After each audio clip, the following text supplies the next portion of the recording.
Meeting of the Committee on Foreign Affairs of the Commission on Appointments in the first regular session of the 20th Congress is hereby called to order. Before we suspend while waiting for the quorum, may I respectfully request Vice Chairperson Tony Pet Albano to preside over this meeting. Si medyo cracking yung aking boses. So, Mr. Vice Chairman, after we resume, kindly take over. Thank you very much. This meeting is suspended.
to settle down, everyone.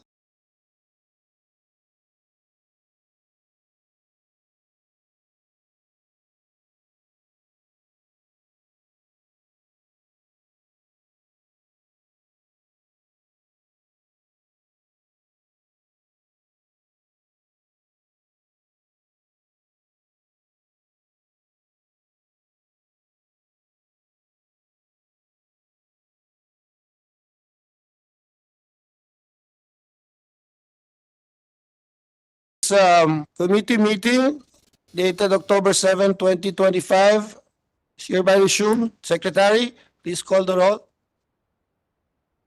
Chairperson, Senator Panfilo M. Lacson. Vice Chairpersons, Representative Antonio Tony Petty Albano. Representative Jose Joboy S. Aquino II.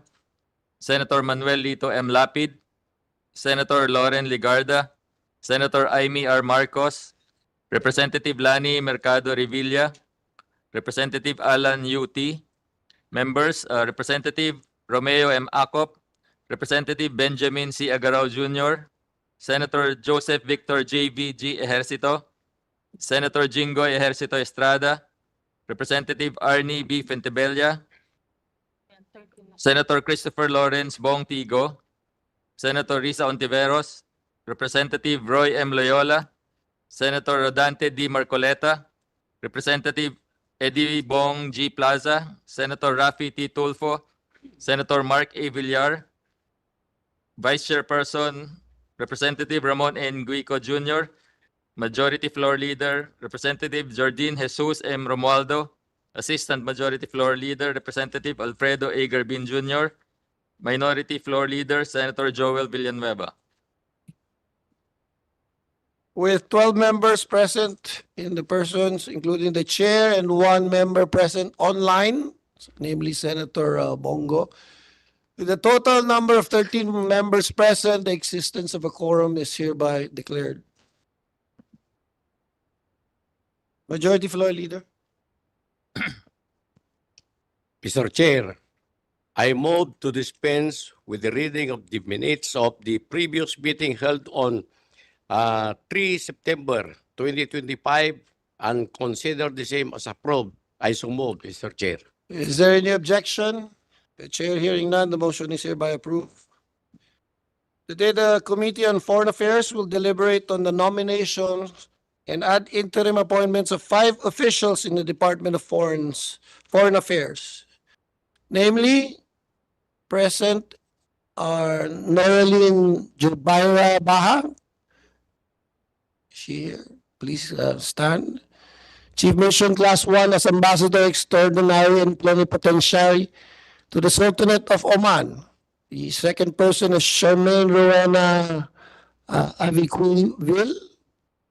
Ma'am, good morning. Chief Mission Class 2 as Ambassador Extraordinary and Plenipotentiary to the Arab Republic of Egypt and concurrent jurisdiction over the Republic of Djibouti, the State of Eritrea, and the Republic of Sudan. And the third person is Myla Grace Makahilig, Chief Mission Class 2, as Ambassador Extraordinary and Plenipotentiary to the Republic of South Africa with concurrent jurisdiction over the Republic of Botswana, Kingdom of Eswatini, Kingdom of Lesotho, Republic of Madagascar, Republic of Mauritius, Republic of Mozambique, Republic of Namibia, Republic of Zambia, and the Republic of Zimbabwe. And may we request if these 2 other personnel are actually in the DFA premises? Mr. Secretary, are they? Yes, sir. Yes, Mr. Chairman. Yes. Right. The following people are Miguel Carlo Narzo Hornilla, Foreign Service Officer Class 1, and Paulo Marco Recio Mapula, Foreign Service Officer Class 2. Mr. Secretary, please inform the body of the compliance of the jurisdictional requirements pursuant to the new rules of the Commission and rules of the standing committees and other relevant information pertaining to the 5 nominations and ad interim appointments under consideration. Mr. Chair, Your Honors, on July 24, August 18, and September 23, 2025, your Secretariat received the respective nominations and ad interim appointments of 5 officials in the Department of Foreign Affairs. These nominations and ad interim appointments were duly referred to the Committee on Foreign Affairs on August 26 and September 24, 2025, pursuant to Section 16, Chapter 5 of the new rules of the Commission. Likewise, Mr. Chair, Your Honors, the nominations and ad interim appointments under consideration were published on various dates in 2 newspapers of general circulation, namely the Manila Standard and the Manila Business Insight, and were broadcast over PTV4 pursuant to Section 2, Article 2 of the Rules of the Standing Committees. The 5 officials of the Department of Foreign Affairs have complied with the submission of the mandatory documentary requirements as provided for in Section 24, Chapter 6 of the new rules of the Commission.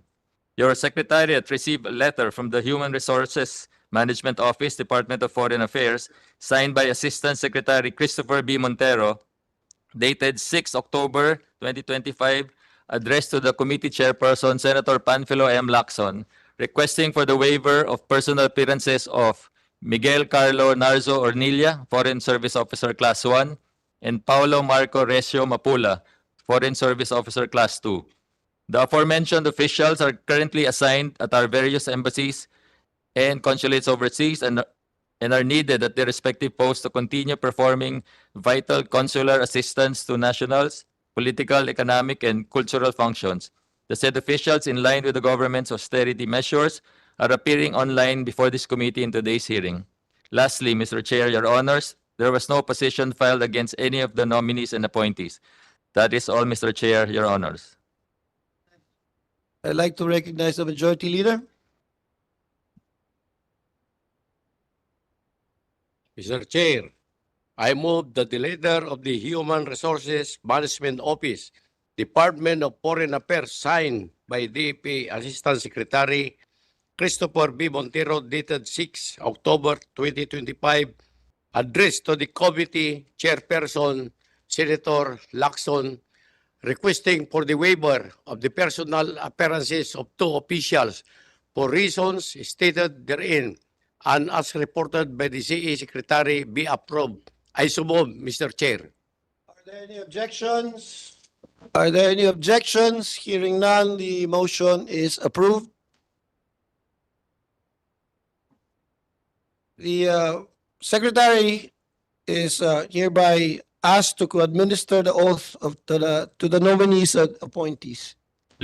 Please stand and raise your right hand. Those who are online, please turn on your microphones so that the committee will hear your response. Do you swear to tell the truth, the whole truth, and nothing but the truth in this proceeding? So help you God. We do. Mr. I do. Chair, the nominees and appointees are now under oath.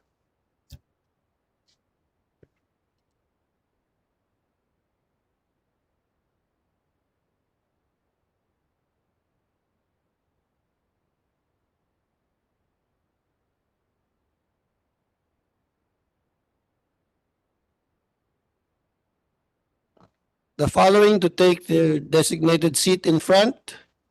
Mr. Chair, who is the first? Mr. Secretary, who is the first online? Online. Or should we go first with the person? Could you call our chief mission? We'd like to ask you to please sit in front.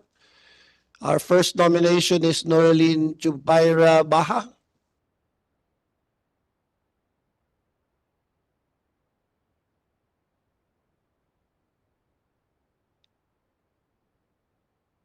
Ma'am, you have the floor and you can proceed with your introductory statement.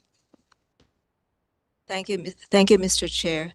Mr. Chairman, honorable members of the Committee on Foreign Affairs, of the Commission on Appointments, a very good morning. I am Noraline Jubaira Baha, currently the Philippine Ambassador to South Africa and accredited to 9 other Southern African countries. I have now been nominated as the next ambassador to the Sultanate of Oman. I bring to this position almost 40 years of experience as a career official in the DFA. Prior to my posting in South Africa, I have been assigned to the Philippine embassies in Athens and Berlin, and the Philippine mission to the UN in Geneva. Should my nomination be approved by the Commission on Appointments, I will endeavor to further strengthen the Philippines' bilateral relations with Oman in all its aspects. We have very warm and friendly relations with Oman, made stronger by the presence of almost 50,000 Filipino migrant workers.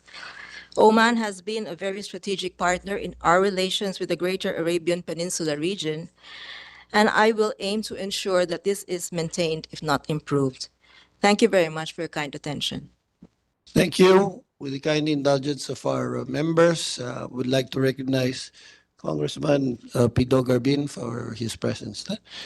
The floor is now ready for anyone to respond, any members who have inquiries with our nominee. Yes, Madam Lani Revilla. Good morning, Mr. Chair and members of the Commission on Appointments. Good morning, Ambassador. I understand that you have that there are 50,000 Filipinos currently residing in Oman. Is that correct? Yes, Your Honor. The Philippines through the DMV and Oman are set to sign a labor cooperation memorandum of understanding by January 2026 to strengthen OFW protection. We have had OFWs in Oman since 1980. Why just now that we have this memorandum of understanding? Thank you, yes, Senator. Well, I understand that our OFWs have been there, yes, since 1990. And in recent years, it has actually decreased, but we see it coming up again. I guess it's also because recently we've had the establishment of DMW, and one of its mandates is to enter into bilateral labor agreements. So we find that it's already a mandate of both the DFA and DMW to enter into such agreements with other countries to ensure the protection of our workers. Thank you. Would you see any challenges now that you are working with the DMV? Well, obviously, I would have to sit down first with the DMW office, the MWO in Oman, to find out the status of our agreements. The challenges, of course, will always be in implementation. This is something I think we've seen in other countries too. But rest assured that the DFA, together with the DMW, will try its best to make sure that whatever agreements are signed can be implemented. Thank you. Would you know the kind of work this our Filipino overseas workers have in Oman? From my understanding, most of them are HSWs, but we also have a lot of professionals in Oman, and our workers are looked on, highly regarded. So we do have nurses, medical workers, engineers. So it's a whole range of professions which are present in Oman. Thank you very much, Madam Ambassador. Looking forward to your confirmation this afternoon. Thank you very much, Senator.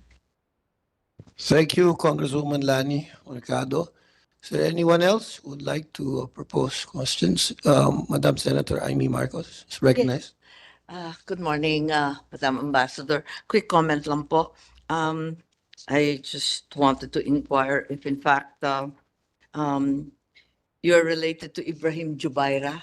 I do recall in 1970 my father conferring the Presidential Medal of Merit in Literature to him. Is he your father? Yes, Senator. Oh, so you come from a very distinguished line. You became a Foreign Service officer, I believe, and you continue to uphold that effort. I would like to inquire about your 42.8% voter turnout in the 2022 elections, probably the highest throughout the world. How did you achieve that? We are struggling with the effort for OFWs and other Filipinos to vote. How did you manage that in South Africa? Well, Senator, we reached out to them through various means. We went through Facebook because most of Filipinos are on Facebook, and we also did email blasts. And whenever we had an opportunity to promote voting, we encouraged them. So thankfully, quite a few, if I may say, did go out and exercise their right to vote. So we hope this can continue in the next elections, but of course that will be up to my successor to follow through. Thank you. Yes, congratulations, and we hope that the example can be emulated by the rest of the embassies and consulates. We have concerns, of course, about Madagascar, which falls under your jurisdiction. The protests have turned violent, and we have a significant number of Filipinos there. How do we protect Filipinos from such occurrences? Well, in the case of Madagascar, Senator, we coordinate first with the Filipinos themselves because we are not present there. We've been looking for an honorary consul, but still we have not found one. So we coordinate with them. We have actually visited them before the protest, so we do know the community leaders. So we're in touch with them via WhatsApp, Facebook, and all that social media platforms that are available. But we also coordinate with the other embassies the heads who I've met when I visited Madagascar. So we also get information from them. So when the news about Madagascar came up, I actually immediately contacted the Indonesian embassy to ask how the situation is. And they also gave us the same information we got from the community. We also have an understanding with the Indonesian embassy that should there be any situation that needs the protection of the Filipinos, they would assist us. I see. Has the DFA issued an alert level? Are we at 3? Not yet. Not yet. Not yet. But the embassy has issued a But you- advisory, yes, to Yes, the you have community. We have. focused on it. Yes. Okay, thank you. That's all. Thank you, Madam Senator Amy Marcos. We'd like to recognize, of course, our Senator Rodante Marcoleta. Thank you for your presence. Are there any more who would like to ask? Congressman Loyola, you have the floor. Thank you, Mr. Chair. Morning. Actually, I have no questions to Ambassador Noraline Barajpaha.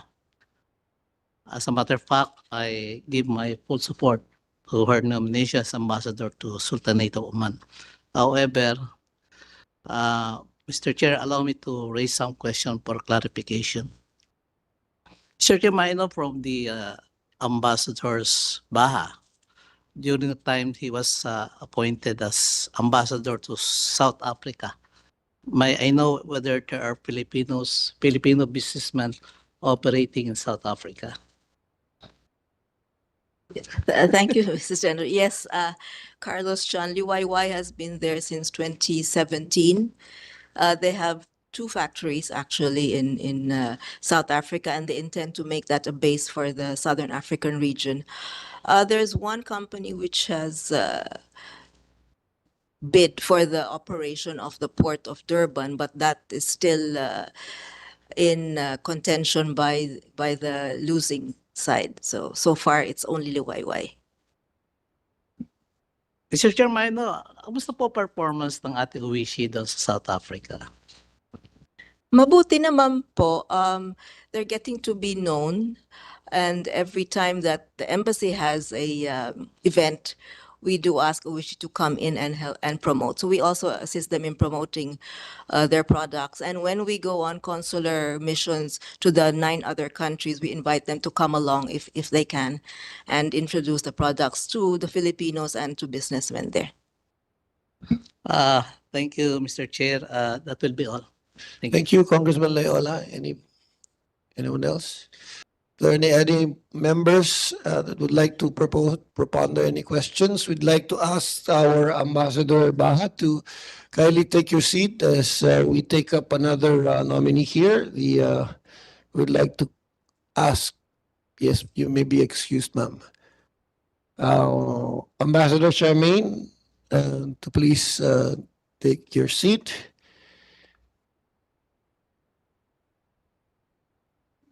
And please proceed with your opening statement, ma'am.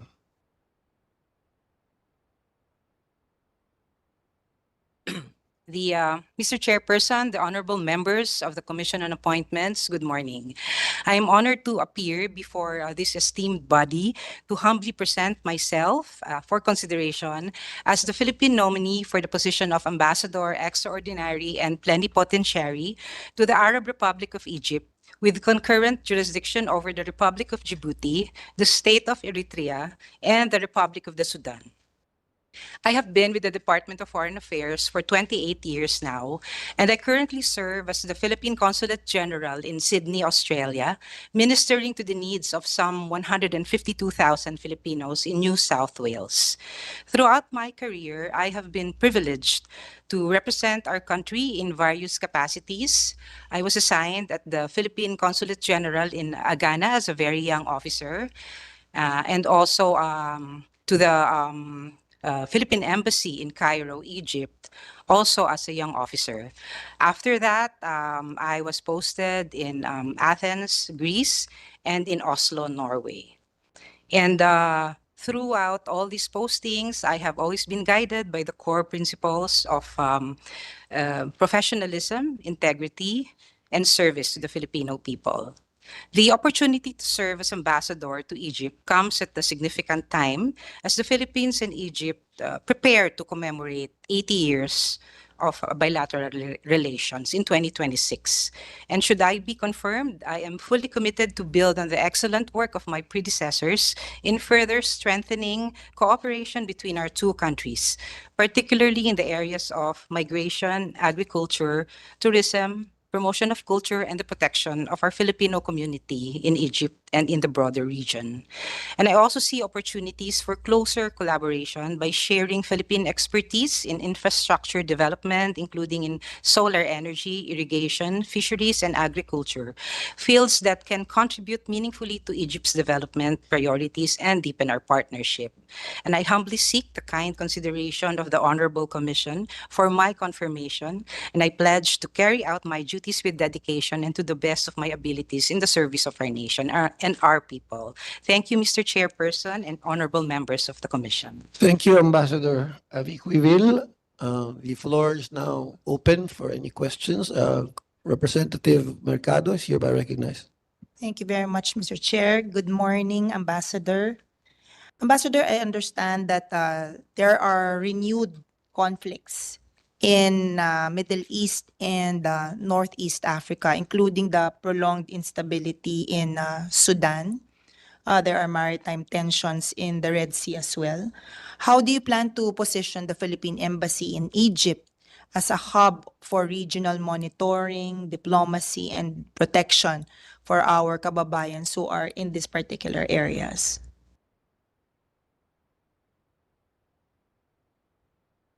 Please open your mic. Thank you. Egypt has always been the center of the region in terms of peacemaking, and as the Philippine ambassador, as the forthcoming Philippine ambassador to Egypt, I plan to, of course, support all efforts for the humanitarian relief of the Palestinian people and the other people affected by conflicts. During my first posting, we were free to come and go in Sudan. Unfortunately, after the April 2023 conflict, that has not been the case. Our Filipinos there have been repatriated, and most of them are now out of that country, and our honorary consul there is no longer based there. But of course, we will continue to serve as the listening post in the region, and Egypt is strategically placed, strategically positioned for that endeavor. Thank you very much, Ambassador. So the Philippine Embassy in that particular region is safe. Hindi naman hindi natin nilalagay sa alanganin ng ating mga empleyado sa embahada. Opo. Right now, ang alert level po natin is alert level 1. So there are no impending conflicts that we know of. Would you have any idea of how many Filipinos have been repatriated already from Sudan and are back already in the Philippines? Based on the information that I got, around 890 have been repatriated since then. I received information that there remains some 70, but they are there is at present no information as to their whereabouts. But should I be confirmed, we will commit to find out through our contacts there where they are. In May 2025, Egypt granted market access for Philippine durian exports.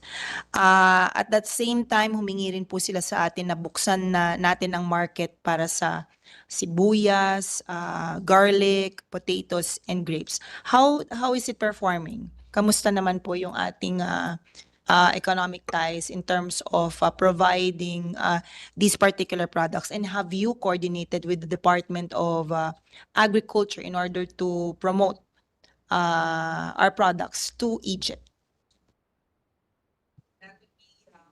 Sorry. That will be the first order of business when I assume, Madam. And I'm very glad to see that our durian products are gaining market access in Cairo. When I was first posted there, there were hardly any Filipino products in Egypt. So with the passing of the years, I'm glad that the access for our agricultural products are beginning to be opened up. Thank you very much, Ambassador. Hopefully, you would be an instrument to make sure that our products are well promoted in that particular area. Thank you very much, Madam Ambassador. Thank you very Maraming much, Mr. Chair. Thank You have my you. support. Thank you, Congresswoman Lani. Before that, we'd like to recognize our Senator, Senator Manuel Lito Lapid. Thank you for attending. As Vice Chairperson of the Committee on Foreign Affairs. Are there any other members who would like to? Madam Senator Amy Marcos, please. Yes, I'd just like to manifest my support from a fellow Northerner like yourself and Congressman Gico and the rest who are here. I'm aware that the middle name is Kawili, which is very familiar to all of us. And I also understand from your colleagues that you led very successfully the COVID response of the department and its members all throughout the world during that difficult time. So congratulations, and we look forward to your continued exemplary service. Maraming salamat po, Madam Senator. Thank you, Madam Senator Amy Marcos. Are there any other? Yes, Yes, Congressman Eddie Bonplaza is hereby recognized. I would just like to congratulate and manifest my support because way back November of 2022, when I started my journey in regarding soil health, your people in Sydney provided us all the necessary logistics and so on and so forth. So that was the start of my journey, together with our chairman in agriculture in the House of Representatives, Congressman Mark Enverga. And we were taken care of, really. I would like to thank, and you have my support with regards to you being an ambassador of Egypt. Thank you, Mr. Chair. Thank you, Thank you very much, sir. Congressman Plaza. Thank you. Congressman Marcoleta is hereby recognized. Thank you, Mr. Chair. Senator Marcoleta, hereby. Kasama po kasi namin last Congress si Congressman and now Senator Rodante Marcoleta. Madam Ambassador, you are being placed to Egypt, a country which is between two conflicting zones, Sudan and Gaza. Is it because you had a previous experience, like when you were assigned in Libya, you were able to transport or evacuate some 2,000 distressed Filipinos to a safe place? Am I correct? Thank you for your question, Your Honor. I was actually assigned in Greece, and from there we helped in the repatriation efforts of Filipinos in Libya through Crete.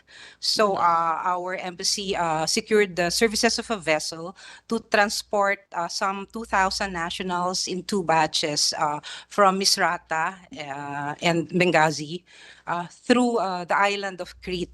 And this was done through coordination with the Greek authorities, Your Honor. And it would seem that is providential. That experience served as providential because you're now being placed in Egypt, which is also a place where potential conflicts might use Egypt as a transport route for our overseas Filipino workers. I would suppose that, Madam. Your Honor, Egypt, the Philippine Embassy in Egypt has always been supportive of efforts to repatriate our distressed nationals through the border, through the Rafah border, and we hope to continue to do that. The embassy has a very good contingency plan, and that is what will help us prepare in the event that that situation. Do you have the number of Filipino migrant workers still living in or working in Sudan and Gaza?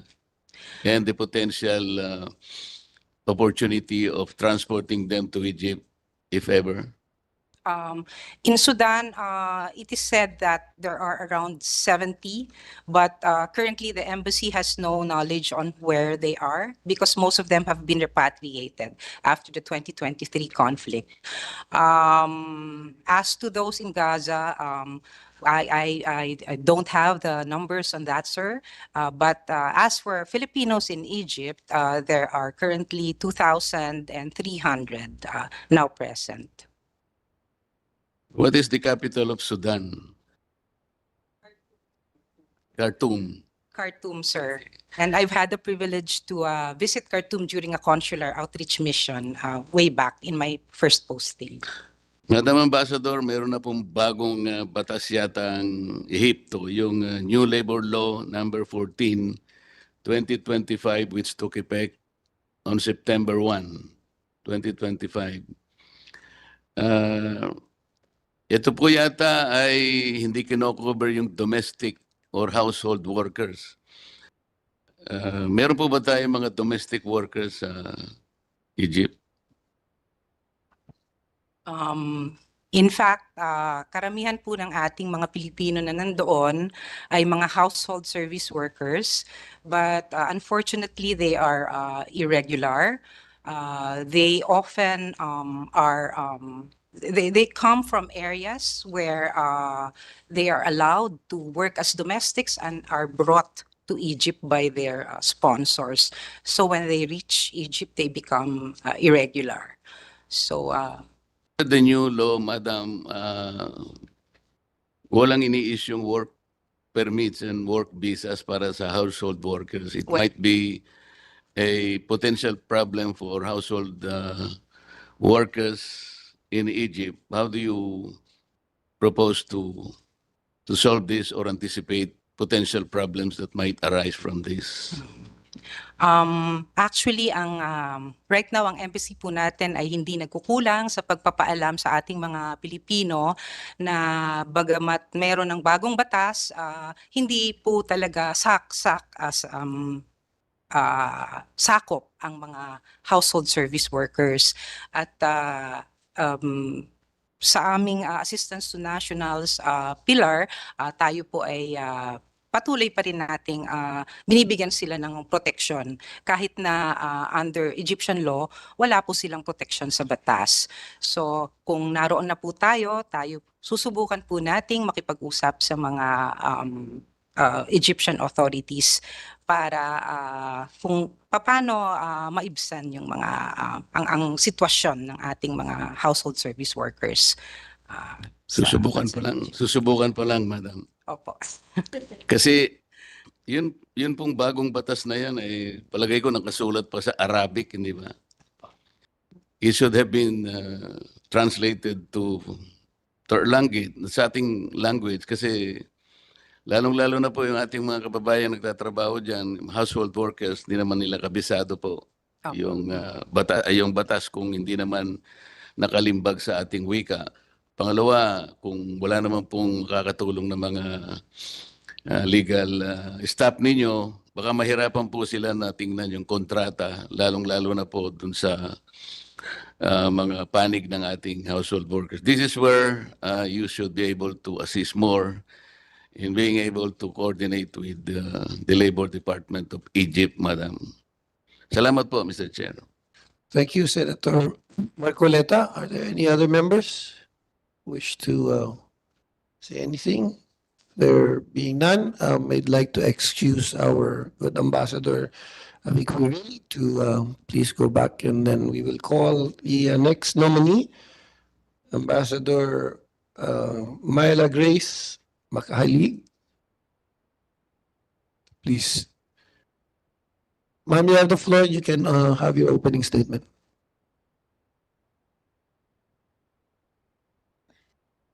Good morning to the distinguished members of the Commission on Appointments. I am Myla Grace Rahenia Makahilig. I have been with the Department of Foreign Affairs for 27 years, and I'm currently serving as the Philippine Ambassador to the Holy See. As a career DFA Foreign Service Officer, I have had served as a junior officer at our embassy in Wellington, New Zealand from 2002 until 2008, and at the Philippine Embassy in London, the United Kingdom from 2012 until 2018. I am deeply humbled and greatly privileged to come before this highly esteemed commission, presenting myself as the nominee for the position of Philippine Ambassador to the Republic of South Africa, along with the 9 countries under its jurisdiction. As the commission considers my nomination, I hope that I will be able to carry on the performance done by my highly esteemed predecessors who have greatly devoted and committed to improving relations in those 10 countries in the South African region.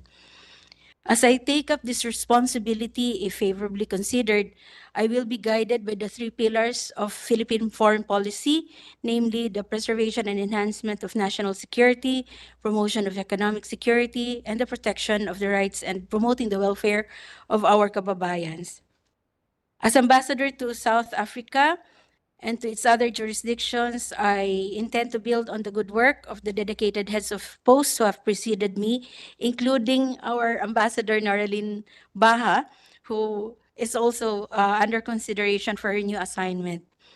As the Philippines continues its efforts for national development, I also see big opportunity in strengthening its relations and cooperation with the countries under South Africa, Pretoria PE's jurisdiction, where there is potential in areas such as information and technical exchange, security cooperation, cultural exchange, and tourism promotion. All in all, we hope that the South-South relations will be greatly developed as the years come. Thank you very much, Your Honors. Thank you, Ambassador. Are there, we now open the floor for any questions? Senator Marcos, I think you were. Okay. No, I just noticed you have 3 master's degrees in agriculture and rural development. And with previous Secretary Manalo's pivot or focus on Africa, I noticed that you didn't mention agriculture at all. And in fact, what you mentioned was IT, security, and cultural exchanges. Are there no opportunities in the African continent for agriculture? I was thinking more along the lines of technology transfer, which will also encompass agricultural opportunities, Madam. I think there are certain areas in Africa that are actually ahead of the Philippines in IT. So it would be presumptuous to assume that we can actually teach them all sorts of things. Is there no area where your previous specialty with 3 master's degrees in agriculture and rural development would be useful? Ma'am, in particular, I would be expecting like Madagascar, which is I know of several Filipinos who have been there to work on the aquaculture industry. So that's one area that we could That's right. look I at. noticed you have a fisheries background. I also understand that in Jensen, some of our young farmers have started planting Madagascar's vanilla, which is a very high value crop and which flourishes and is exported by Madagascar throughout the world. So I was hoping that you would bring to fore that previous expertise. Thank you very much, Madam. I would hope that with the once assuming post, there will be great opportunities to really explore options that could be had in terms of which particular areas we could have partnerships and collaborations on, and certainly information exchange and including technology exchange between the two, no, between the countries that the Pretoria PE would cover will also be helpful.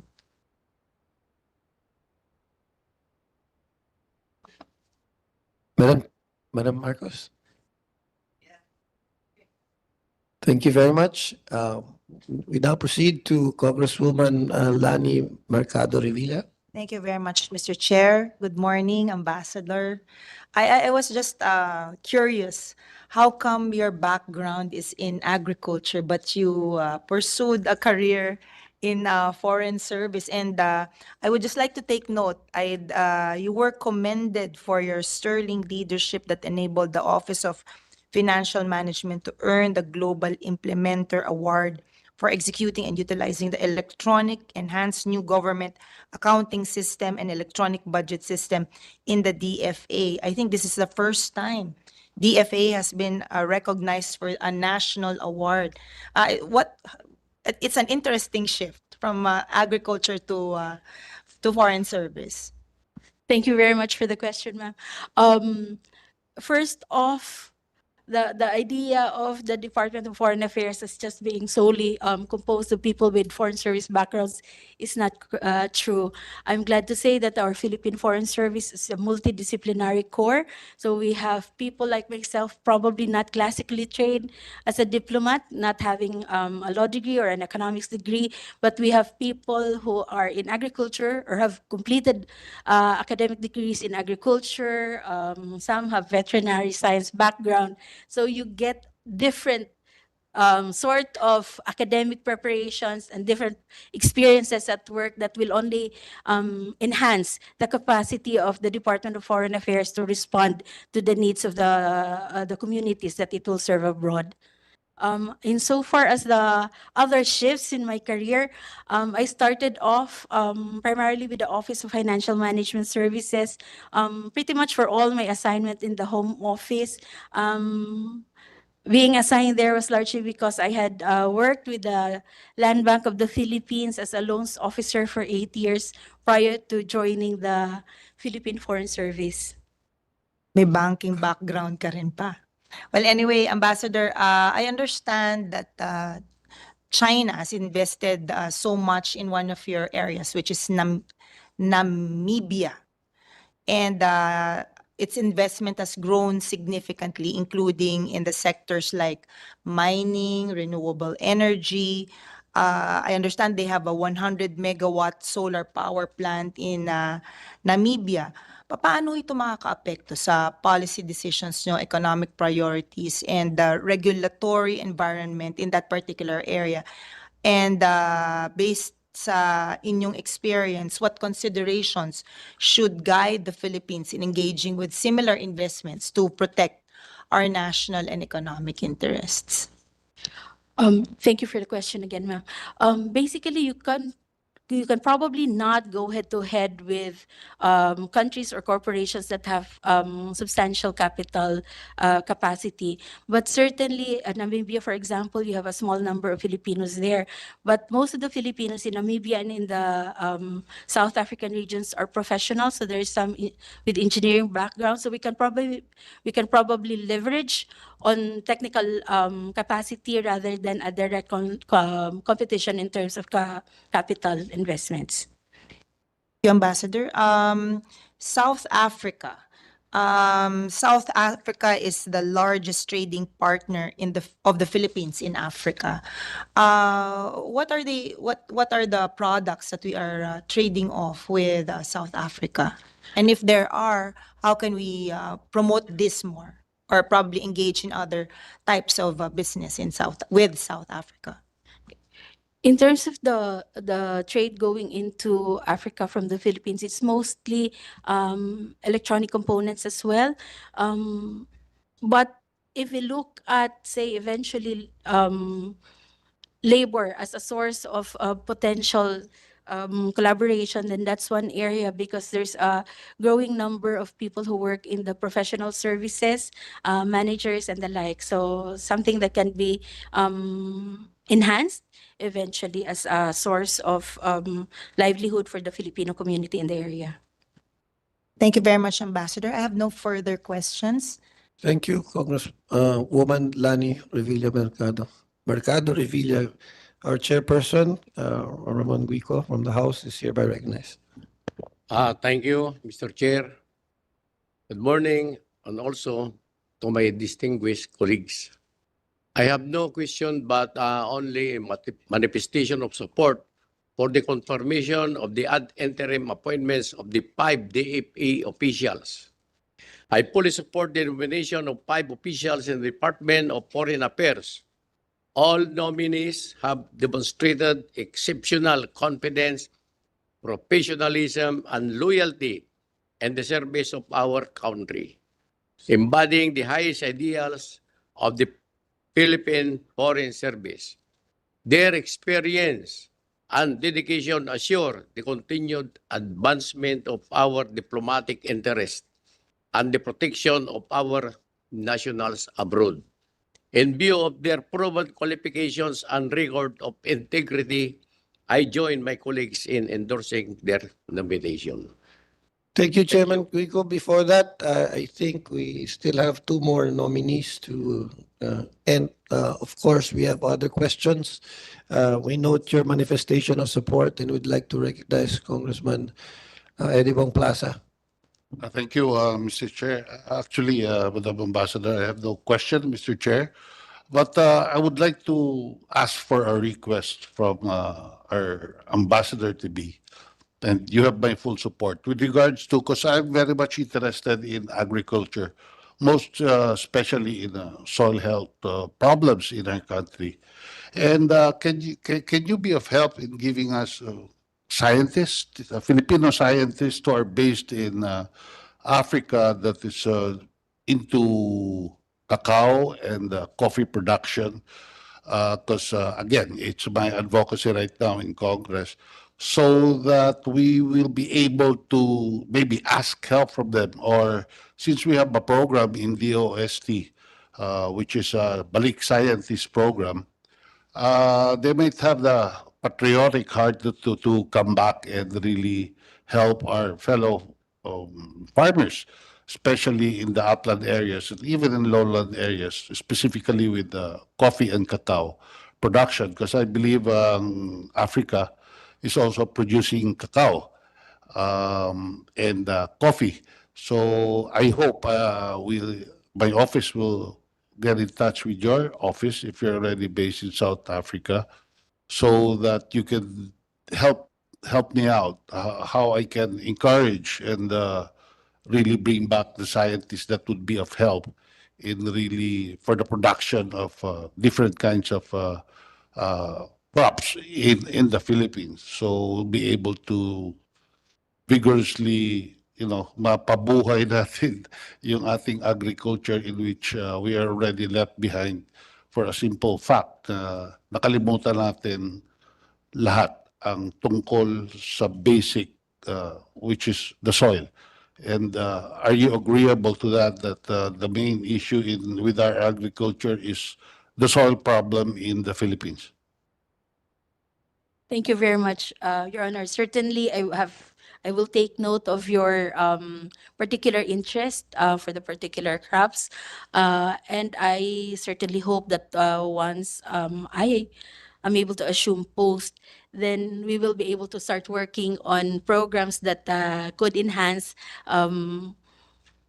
enhance the capacity of the program for Balik scientists to really be to take off the ground so that we can bring back a good number of the experts who have somehow left the country and have developed expertise outside, but who are still who still have strong ties back home so that we can tap their expertise. Now, in terms of the problems in agriculture, part of it, I guess, will be because sometimes we don't value what is there. We sometimes see agriculture as a quick and easy solution, but you have to make sure that the resources that are necessary for it will need to be there for the longer time, for the generations to come. So I do quite agree with your view that land and water as agricultural resources are something that's truly valuable. Thank you, Madam Ambassador. Thank you, Mr. Chair. Thank you, Congressman Edibong Plaza. Thank you. I noticed that the Undersecretary of the DFA test, Dizon De Vega, is here. Could you please just rise to be recognized? Thank you for coming and accompanying your staff. As representative of our DFA Secretary Tess Lazaro. And ma'am, well, Senator, our chairperson, Senator Lacson, and I have been discussing, and I've been wanting to propose this question, especially to the DFA and to the ambassadors that will be that are nominees right now. The problem in the Philippines is a brain drain, and we seem to be losing a lot of scientists, experts. They go to Thailand, they've improved their rice, and we import now rice from them when we thought them. And the point of Congressman Edwin Plaza is valid, and that's why Senator Lacson, the chairperson of this Committee on Foreign Affairs, and the CNA are looking into filing a bill later on to have brain gain, which is actually asking our DFA with the DTI and all the agencies later on to make sure that your posts are not only there for political reasons, but more to see the economic opportunities and help, especially Filipinos who have been trained there, to come back to the Philippines and help, especially when they are retired. And would you agree with that kind of presumption that the Department of Foreign Affairs will not only look into the political angle when you are posted, but to also to see most of the economic benefits, and also the Filipinos and even entrepreneurs that are foreigners who are willing to, especially kung may asawa silang Pilipino, willing to come back and have us trained for our agriculture and all other sectors, Madam?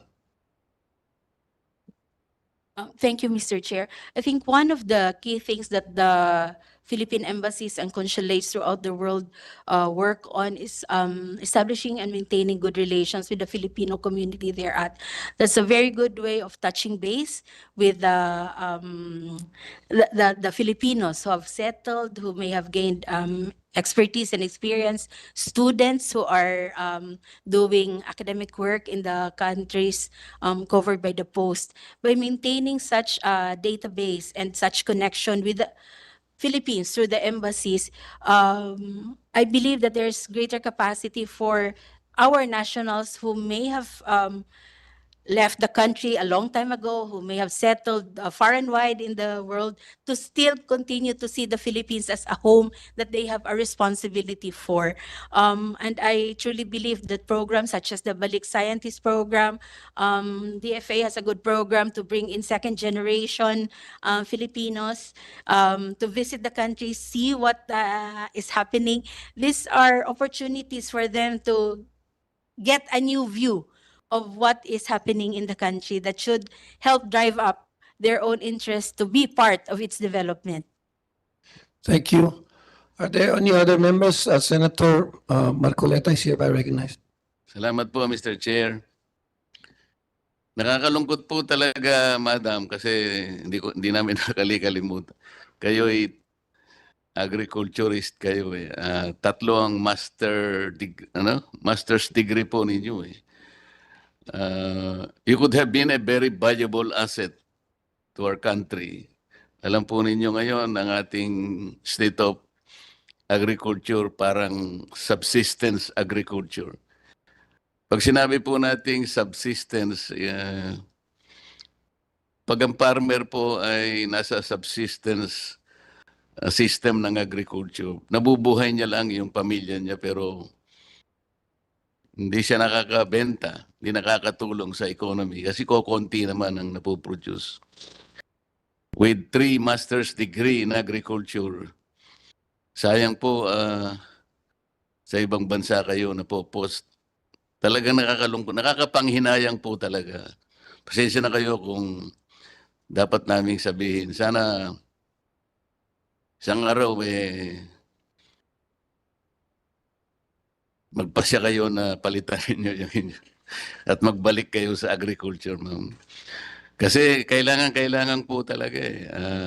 Can you imagine we are struggling? We are supposed to be an agricultural country. We have a land area of about 300,000 square kilometers, 10% of which is agriculture. Pero nag-i-import tayo. I think we are the highest importer in the world, which is inconsistent with what we have as a country. Sayang po, ang makikinabang lang sa inyo, yung Kingdom of Eswatini. Nasaan po ba yun? Nasaan po ba yun, madam? Yun po yung dating Swaziland na so within the south. Ngayon po, Eswatini na po. So may hari at reyna po itong bansang ito.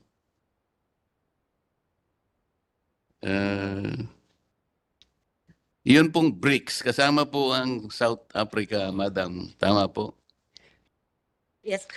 And BRICS is touted as an alternative to G7. Nandyan po yung Brazil, nandyan ang India, nandyan ang Russia. At very recently, nasama na yung Indonesia. Tama po. Palagay po ninyo, kailangan sumama tayo sa BRICS considering that ngayon po ay medyo yung taripa natin na inimpose sa atin medyo may kataasan. In your views, should the Philippines consider joining the BRICS, madam? Sir, in terms of multilateral engagements in such agrupations, I would believe that DTI and DA eventually will be also part of the consideration. But it's always an advantage if you have a bigger voice. I note yung question nyo for earlier about me coming from an agricultural background. I would like to believe that that's also one thing that is a progression, no? Coming from the countryside, going into community development. It's necessary to have a bigger voice. Otherwise, you have some issues in terms of economies of scale, capacity to put forward policies and decisions. It's something that can be considered, especially if we are growing to the level where we have greater capacity to be able to move forward our interests. I can understand your way of explaining, madam. It's not as like as certain as when you are allowed to choose between inbred and hybrid seeds, you know. Kasi hindi namin malaman kung ano itatanim talaga, madam, so that we really need you here. Minsan inbred, sabi niya, kasi mas matapang yan sa klima. Mahina naman ang output eh. So, kailangan hybrid.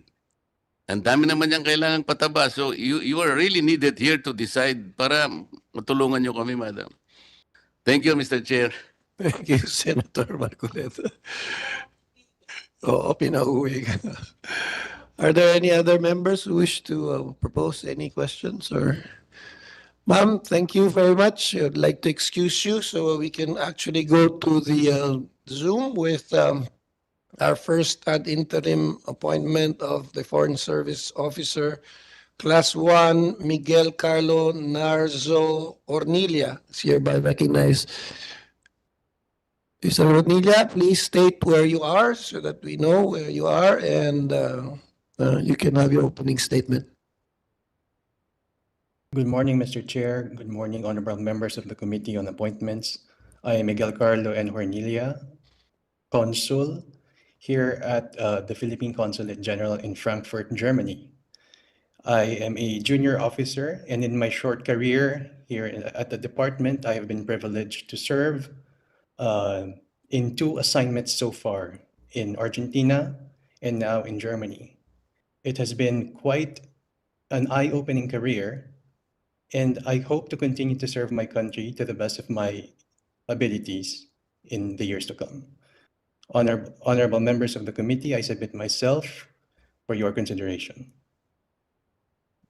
Thank you, Mr. Cornelia. Now open the floor for anyone who would like to ask any questions. Congresswoman Lani Mercado Revilla is hereby recognized. Hello, good morning, Mr. Hornilia. I understand you are now based in Frankfurt, Germany. Is that correct? Yes, ma'am. Yes, ma'am, that is correct.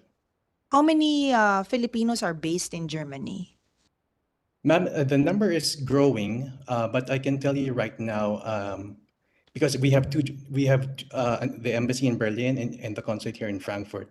In Frankfurt, we cover about 46,000 Filipinos, and that is a significant increase from about 30,000 or slightly less that was recorded in the end of 2023. Based on a prior assessment of the profiles of these Filipinos, it would seem that many of them are healthcare workers, and their number is increasing. So it is an exciting time for the Filipino community here in Germany. They're growing, and the consulate is ready to assist them in their needs. Okay, thank you very much. Majority are healthcare workers, and they have increased from 30 to 46,000, you've mentioned. What are the major problems that they experience? Since the number is quite growing, you mentioned 46,000 as of date, and you just mentioned that for Frankfurt. How about Berlin?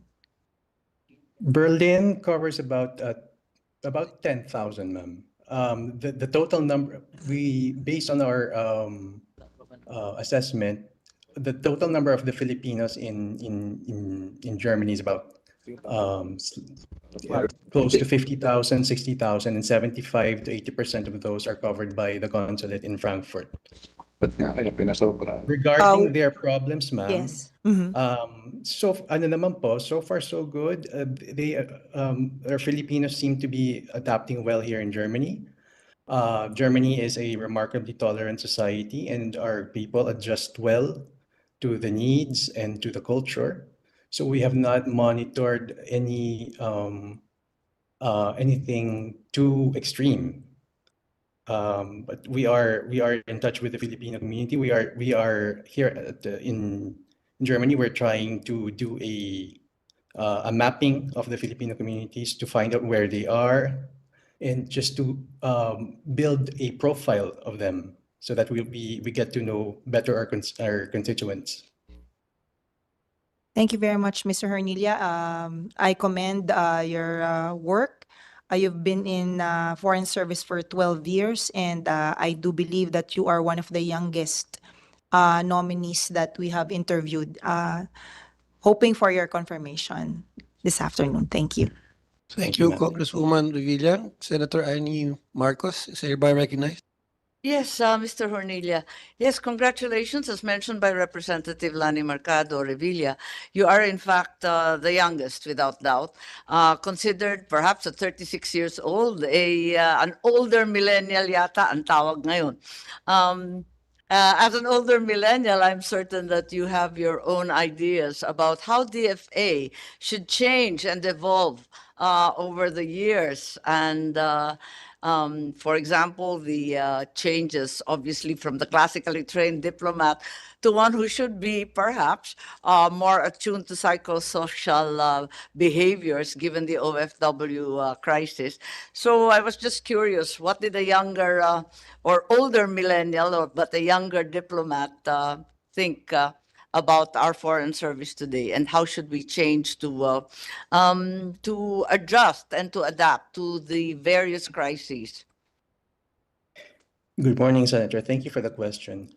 I agree. I think, well, we actually have been seeing a shift to a more multidisciplinary profile in the DFA. So there are many new diplomats who come from different backgrounds. When I entered, for example, one of my batchmates was a nurse and one was a former ballet dancer.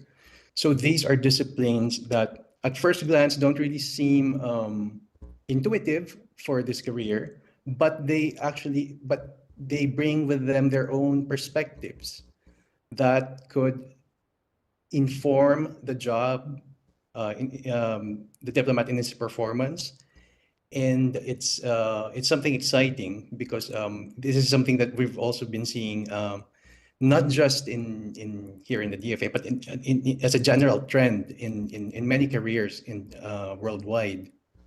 Yes, in addition to being multidisciplinary, is there anything that the Foreign Service Institute and other training platforms should embark upon so that we adapt more quickly and are more adequately trained to be responsive, as we mentioned, to all the international problems? You're correct, Senator. Yes, there's definitely a need to make sure that our diplomats are up to date, are well aware of the global conversation. Yes, I'm also concerned that you continue to be the acting director for South America, and obviously your expertise is in Spanish, in Argentine, in Chilean and Brazilian affairs, but you're going to be assigned to the Germanic side of things. How do you intend to manage that? Ma'am, I've already been assigned here in Germany for about 2 months. For me, it's like coming back full circle because when I entered the department, my first job was in European affairs. So for me, it's a good experience to come back to this part of the world to relearn the issues and to somehow use my experience in South America in the performance of my job here. I understand you're only acting director for South America right now. Are you going to be holding that post or that job even while you're in Frankfurt? No, ma'am. I have ceased to be acting director for South America. So you will be focusing on the Frankfurt assignment then? Yes, ma'am. Thank you.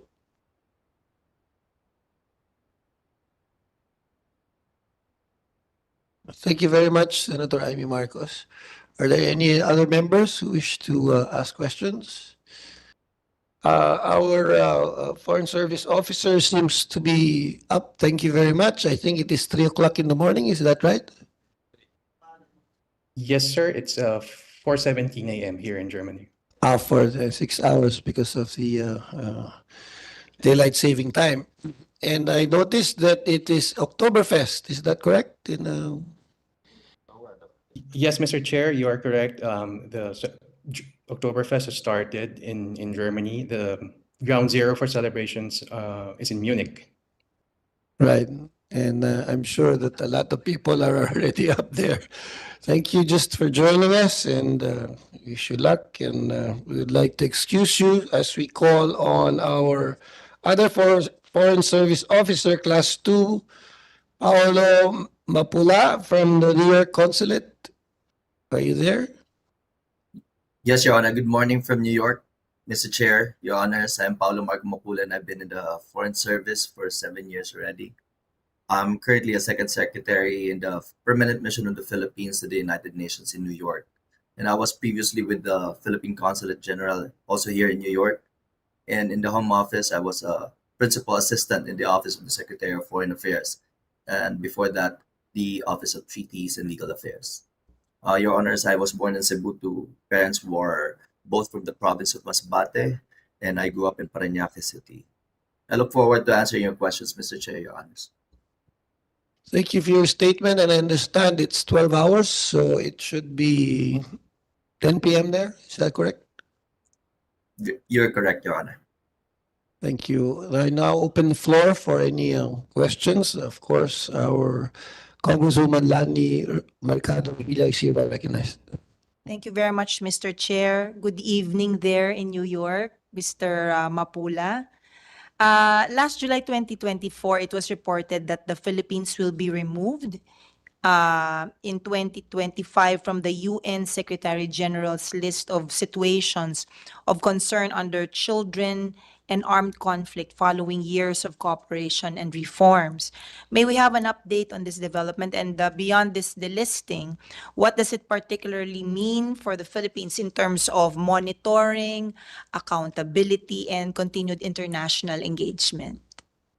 Thank you for that question, Your Honor. Although the monitoring of the listing of the Philippines under the under CAAC is under the second committee. I am the first committee expert, Your Honor, and I handle the disarmament international security. But I understand that we just recently held a side event during the high level week of the UN General Assembly on the Philippines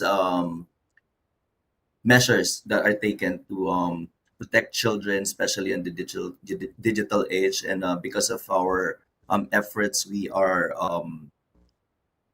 an example to the other countries that are still in the list. And I believe it is raising the profile of the Philippines in the international community, specifically in the protection of children and against child trafficking and other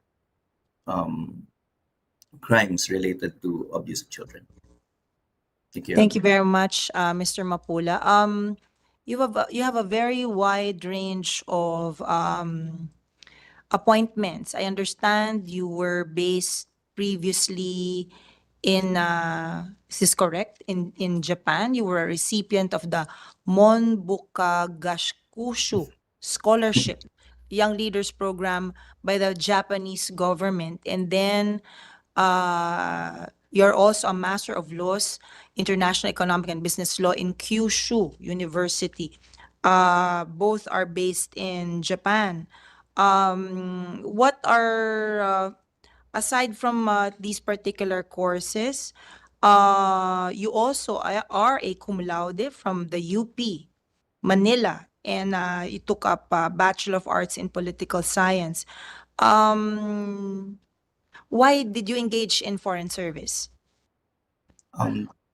Well, it has to do with my experience in Japan, Your Honor. And when I was studying in Japan, I realized that one of the strengths of not just the Filipino in general, but me in particular, is communication and connecting cultures. Because I was in a classroom, a very international classroom, with classmates from all over the world, from Africa to Europe to America to of course to Asia. And we, the Filipinos, are natural bridge between East and West.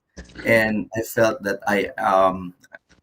my purpose in life would be to actually serve the country through the skill of communicating cultures, Your Honor.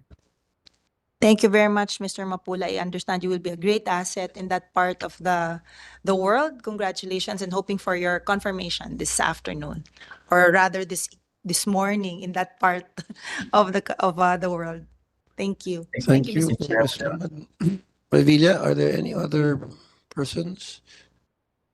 Senator Amy Marcos is hereby recognized. Not really, but unless Mr. Mapula had some recommendations, being the alternate representative of the Philippines to the open-ended working group on security and the use of ICT, did we take away anything that could be useful in our cybersecurity plagued country? Oh, yes, Your Honor. Thank you for that question. We are currently, the OAWG and ICT currently is in the process of moving to a more permanent mechanism where the Philippines, along with other countries, are going to discuss how ICT or how cybersecurity may be improved in countries that need to be assisted into better protecting our systems from cyber attacks. I understand that the Philippines is one of the major um, what do you call this? We are constantly being attacked by cyber attacks, and that we need all the help from other countries with better facilities and better equipped with ICT security mechanisms. And if we can gain knowledge from them with the mechanisms where we get to share knowledge with each other, then the Philippines can definitely benefit, especially in the times when cybersecurity has been in the forefront as one of the fields where the Philippines may need to protect itself. May maasahan ba tayong tulong dyan? Di ba this is a UN delegation or a UN open-ended group that you're saying is going to move forward to a more permanent setup? May maaasahan ba tayong tulong dyan? Dahil alam naman natin that state and non-state actors are attacking both government sites as well as private sector and even banking sites. Yes, Your Honor. As a matter of fact, the Philippines the proponent for a system where there's a matching between countries that have the capability to support the lesser developed countries when it comes to cybersecurity. And so we are pushing for that. We are going to continue pushing for that in the permanent mechanism on ICT. And I believe that would be a very important venue for us to learn and to gain more knowledge about how to protect ourselves in the field of cybersecurity. Thank you very much, Mr. Mapula. Maraming salamat sa ating chairman. Wala naman akong tanong na iba. Thank you very much, Senator Amy Marcos. Are there any other? Seeing that there is none, there are no more inquiries or clarifications from the members. The majority floor leader is hereby recognized. Mr. Chair, I move that the committee recommends to the plenary for the commission to give its consent to the nomination and consent and confirmation also to the ad interim appointments of the 5 officials of the Department of Foreign Affairs listed in our agenda. I so move, Mr. Chair. Thank you. And seconded, there is a motion to recommend to the plenary for the commission to give its consent to the nominations and to the confirmation to confirm the ad interim appointments of 5 officials of the Department of Foreign Affairs, namely Ambassador Noelin Baha, Chief Mission Class 1 as Ambassador Extraordinary and Plenipotentiary to the Sultanate of Oman. The second person is Ambassador Charmaine Avikwivil, Chief Mission Class 2 as Ambassador Extraordinary and Plenipotentiary to the Arab Republic of Egypt with concurrent jurisdictions over the Republic of Djibouti, the State of Eritrea, and the Republic of the Sudan. The Ambassador Myla Grace Makahilig, Chief Mission Class 2 as Ambassador Extraordinary and Plenipotentiary to the Republic of South Africa with concurrent jurisdiction over the Republic of Botswana, Kingdom of Eswatini, Kingdom of Lesotho, Republic of Madagascar, Republic of Mauritius, Republic of Mozambique, Republic of Namibia, Republic of Zambia, and the Republic of Zimbabwe.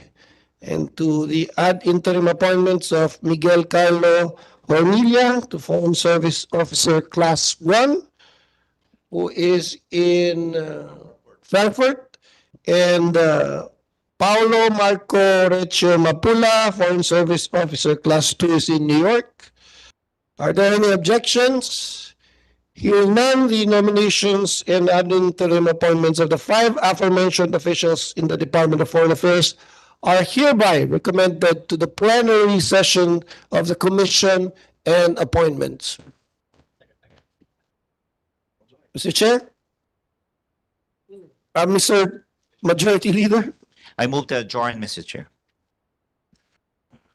This meeting is adjourned. Thank you very much.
First meeting of the Committee on Justice and Judicial and Bar Council of the Commission on Appointments in the first regular session of the 20th Congress is hereby called to order.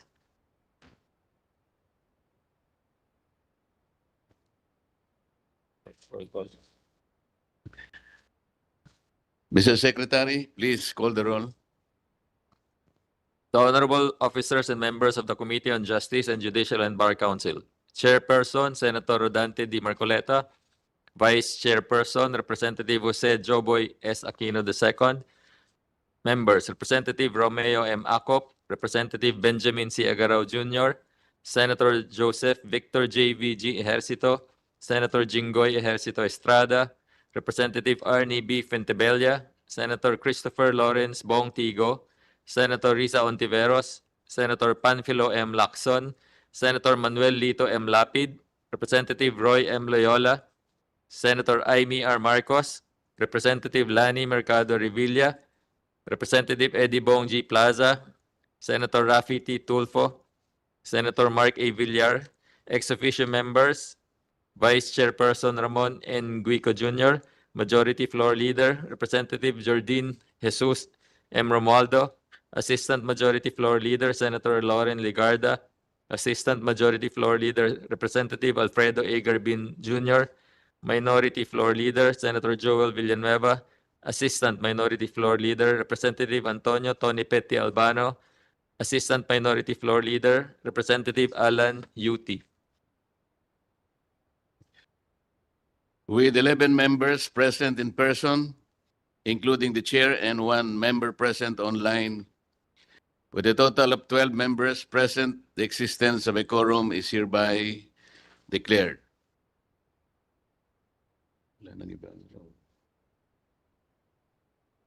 Good morning, esteemed members of the Commission on Appointments, distinguished guests, ladies and gentlemen. Today, your committee is tasked to consider the ad interim appointment of Mr. Jose Catral Mendoza as member representing the retired justices of the Supreme Court, Judicial and Bar Council, Supreme Court of the Philippines for a term expiring on 9 July 2029. Good morning, Justice Mendoza. You may take the designated seat in front of you, sir.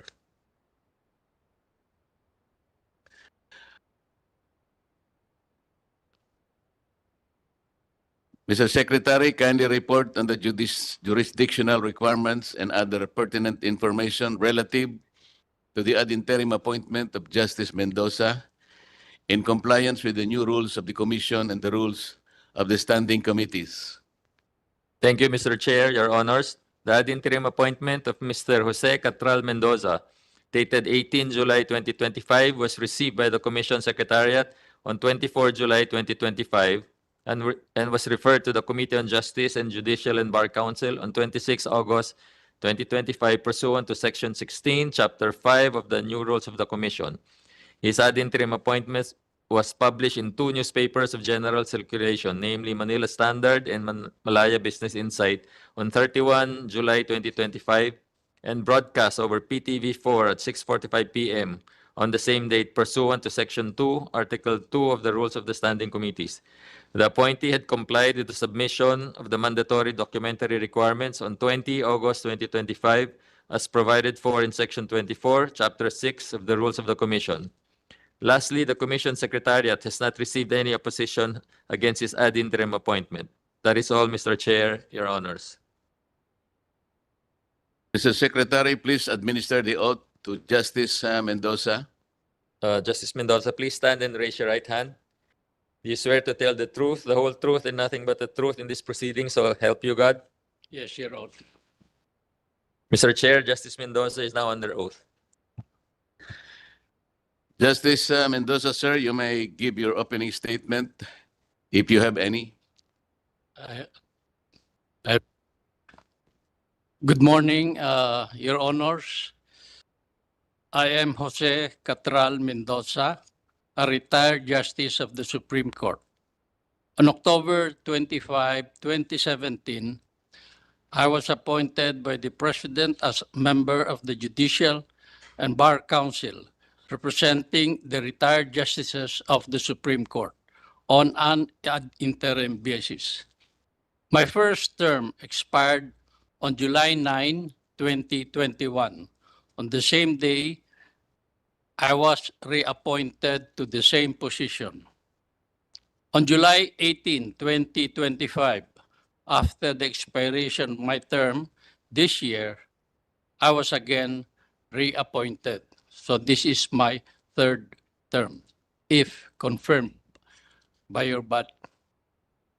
As in the case of my first two appointments, my latest reappointment is subject to the confirmation of this body, the Commission on Appointments. Hence my presence here.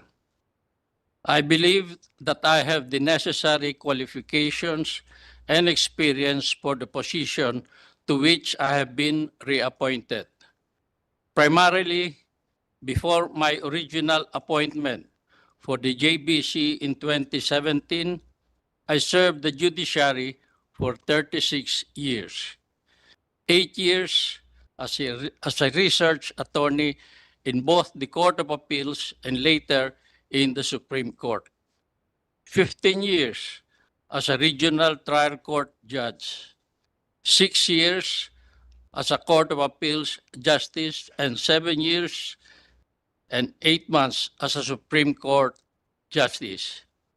Before that, I was engaged in the practice of law for about 8 years. So I also have the view of an advocate. For the record, I must say that I was trusted and appointed by several presidents. I was first appointed by President Corazon Aquino as RTC Judge of Santa Cruz, Laguna. By President Fidel Ramos as RTC Judge of Quezon City. By President Gloria Macapagal Arroyo as Court of Appeals Justice and as Supreme Court Justice. By President Rodrigo Duterte as JBC member representing the retired justices of the Supreme Court, and by President Ferdinand Marcos Jr. when he reappointed me last July 18, 2025. With my experience as a practitioner, judge, justice, and JBC regular member, I believe I can really help the Judicial and Bar Council in its critical task of selecting for nomination the best and the brightest of the candidates for judicial positions. For members of the judiciary, no less than the Constitution provides that a member of the judiciary must be a person of proven competence, integrity, probity, and independence. I believe I can gauge what a good judicial aspirant is based on his academic and professional record, experience, integrity, impartiality, and judicial temperament.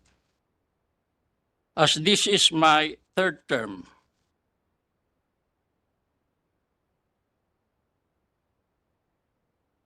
I can report to this body that as of the latest data, there are a total of 2,893 judicial positions nationwide. Of these, 612 positions are currently vacant, reflecting a 21.15% vacancy rate across the judiciary. Included in this number are 100 vacant positions for judges at large. Of the 612 total vacancies, 348 are published vacancies in both organized and unorganized courts. Among these published vacancies, 151 have been processed by the JBC and now have corresponding shortlist submitted to the President, to the Office of the President. This consists of 145 lower court positions, 2 associate justice positions in the Court of Appeals, and 2 associate justice positions in the Sandigan Bayan. These positions are now simply awaiting presidential action. The remaining 197 published vacancies are still being processed by the JBC. Of these, 165 are lower court positions, currently in the applicant vetting stage, with a total of 883 applicants undergoing evaluation. The other 31 positions pertain to vacant Sharia courts, with Office of the Court Administrator recommending for recommendations for opening.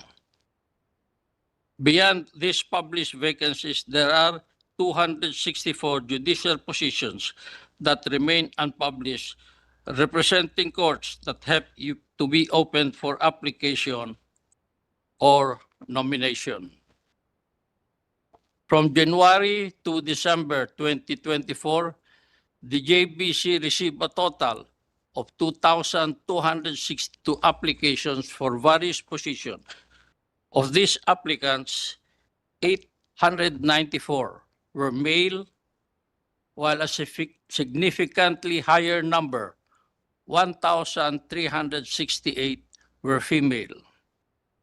Meanwhile, among 262 judicial positions appointed during the same period, 108 appointees were male, whereas 154 were female. This appointment distribution further demonstrates that judiciary's commitment to promoting gender balance and empowering more women to serve on the bench, contributing to a more diverse and representative justice system. Thank you very much. That will be my initial statement and report. Thank you, Mr. Justice. The floor is now open for questioning. There be any? Senator Marcos. Yes, Mr. Chair. Thank you very much, Justice, and welcome to the Senate and the Commission on Appointments. My first question is very simple. Is the exercise of the JBC's functions of shortlisting candidates for the judiciary ministerial? Is it merely ministerial, or does it involve judgment and discretion?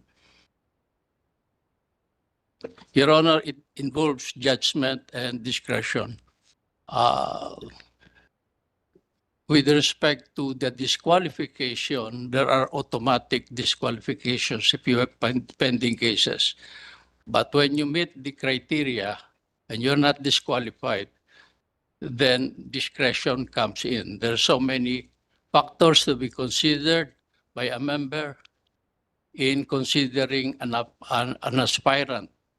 Is not only his bar rating, his academic records are also looked into, his experience as a professional, the honors, the awards he garnered, his reputation also, his integrity, and his record. Thank you very much, Justice.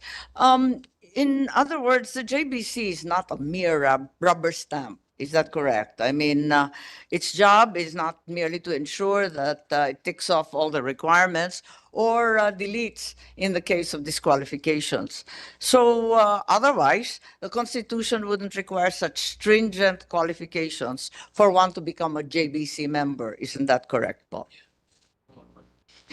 Isn't it, though, before applicants should have already qualified on the last day of the application? I heard this is a practice for regular applicants for the judiciary, the RTC. Why change it for some people? Why does the JBC keep changing its rules? Does the JBC favor someone? Why qualify an applicant on the very last day of final deliberations? I refer to the case of Attorney Logan, who was only issued an ombudsman clearance on October 6th, the same day the shortlist was released and sent to the office of the president due to 2 pending ombudsman cases. Why were the rules suddenly changed in her favor? Actually, Your Honor, uh, when we publish the announcement inviting applicants for we invite the public to report, to comment, to endorse or oppose the applications of those listed applicants. Not all submit their oppositions on time. There are those who submit their clearances when they apply. There are those who reserve or they ask for time to submit their clearances. And after that, there are also oppositions, complaints against the applicants. And in our experience, most of the complaints they're not that serious as to disqualify a candidate. So we consider every opposition. We ask them to comment, to comply with the due process requirement of the Constitution. So they are asked to comment. The last day, because of our experience of complainants or oppositors filing their complaints and opposition during the last week or the last few days of the final deliberation, we deem it unfair if we will automatically disqualify them. So we Justice, have to study if the matter is very serious or not. yes, Justice, but you made mention of a list of absolute requirements, which contains, among others, a clearance of the ombudsman. Surely that doesn't require an oppositor to file with the JBC. Surely that is of note. Why was Attorney Logan considered, given that the ombudsman clearance was only given on the same day, yesterday, when the short list was given? The deadline had long passed. Why is the JBC changing its rules to favor certain people? It's still within the rules, Your Honor.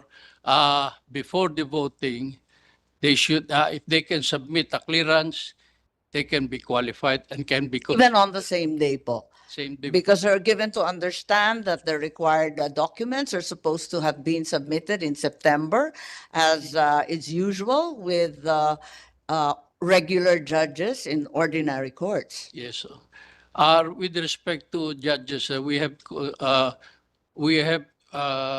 considered it to be the last day because there are so many good judges. So there's a distinction po.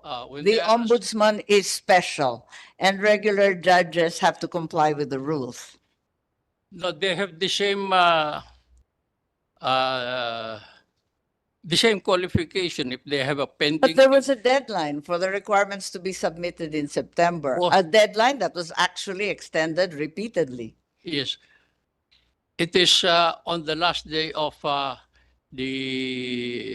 we call it the final deliberation. If they can submit a clearance, they can be considered with respect to Several dates were given po. In Yes, September, I recall. Yes, Your Honor. In any case, did you participate, given that you were reappointed twice? Did you participate in the proceedings in the shortlisting of the ombudsman candidates po? Yes, yes, Your Honor, because my appointment was ad interim. So, given the two appointments, you in fact participated. So we are very curious about the occurrences with regard to the JBC shortlisting yesterday. It is very clear that the JBC requires that an applicant should have no pending administrative or criminal case before any office, considering that Secretary Boyeng Remulla was included in the list of nominees, despite having pending cases and issues touching on propriety. Would you agree that such inclusion may cast doubt on your council's adherence to the constitutional requirement of recognized probity and independence? We were aware of that. Senator Pangilinan was there, and Congressman Luistro was there when we considered the first issue of whether a candidate is disqualified or not. So in the case of Secretary Remulla, he was able to submit clearances from the ombudsman. And then we checked the JBC rules, and in the JBC rules regarding disqualification, if you have a pending case with the ombudsman, you will be disqualified. But if there is any other administrative case before any other government agency, it will be subject the discretion and evaluation of the individual members. It is only, I do not know why the administrative cases of pending before the ombudsman are different from the other agencies, but that is the rule. And But surely you're aware that the pending cases were not merely administrative, but in fact criminal. And we can hardly say that recognized probity is in fact upheld. Yes, Your Honor, that is, we are aware of that, but he was able to obtain a clearance. So As a matter of fact, some of these cases arose before Secretary Remulla made his intentions known that he intended to become ombudsman. Is this a person of recognized probity? Also, a lifelong politician? Is this a person of recognized independence? the voting yesterday was in secret, it was confidential. We do not know the members who voted for him and the member who did not vote for him. So may we ask your indulgence on that? We respect the confidentiality of the JPC proceedings because the Chief Justice, Alexis Mundo, even asked us to execute an undertaking that everything should be confidential for the protection of the members of the JPC, especially the regular members who are not politicians. They are apolitical. We are certain that you are aware that in 2012, for the position of Chief Justice, two pending disbarments against then Laila de Lima disqualified her. Before you answer, Justice, the chair would like to acknowledge the presence of Senator Joel Villanueva. Yes, so this occurred in 2012 when she was disqualified because of two disbarment cases. I am certain that you are aware that there are disbarment cases filed against Secretary Remulla. First, on the 23rd of September, Attorney Topacio filed. Thereafter, on the 2nd of October, acting Davao City Mayor Baste Duterte also filed a disbarment case. In addition, our chairman, Senator Marcoleta, filed his sworn opposition. But in the short list submitted yesterday to the Office of the President, it still included the name of Secretary Remulla. Why is that so, considering that there are two pending disbarment cases and a sworn opposition? We considered them as complaints, but in our discussion yesterday, it was considered that last-minute oppositions and complaints were considered as mere oppositions by the JBC. Are you saying, Justice, that all of these cases against Secretary Remulla are entirely baseless? No, it's still ongoing, but in the minds of the members, uh, there were You admit that they were still ongoing, certainly. yes, yes, Uh, yes, Your Honor. You can hardly say that he is qualified. You yourself said if there are pending cases, and Yes, you yes. said that they are ongoing.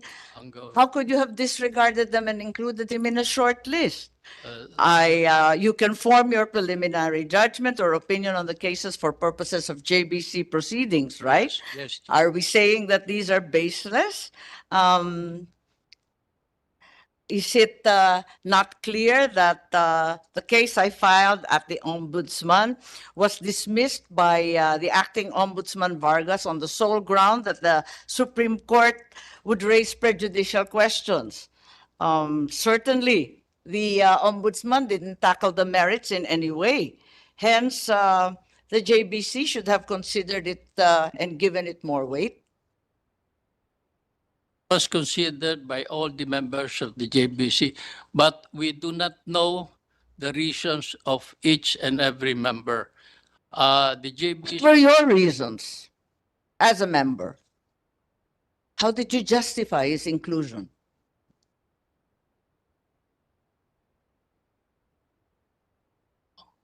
He was able to secure a clearance with respect to the criminal cases.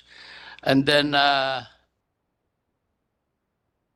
with respect to the disbarment, they were considered one and the same act by the body.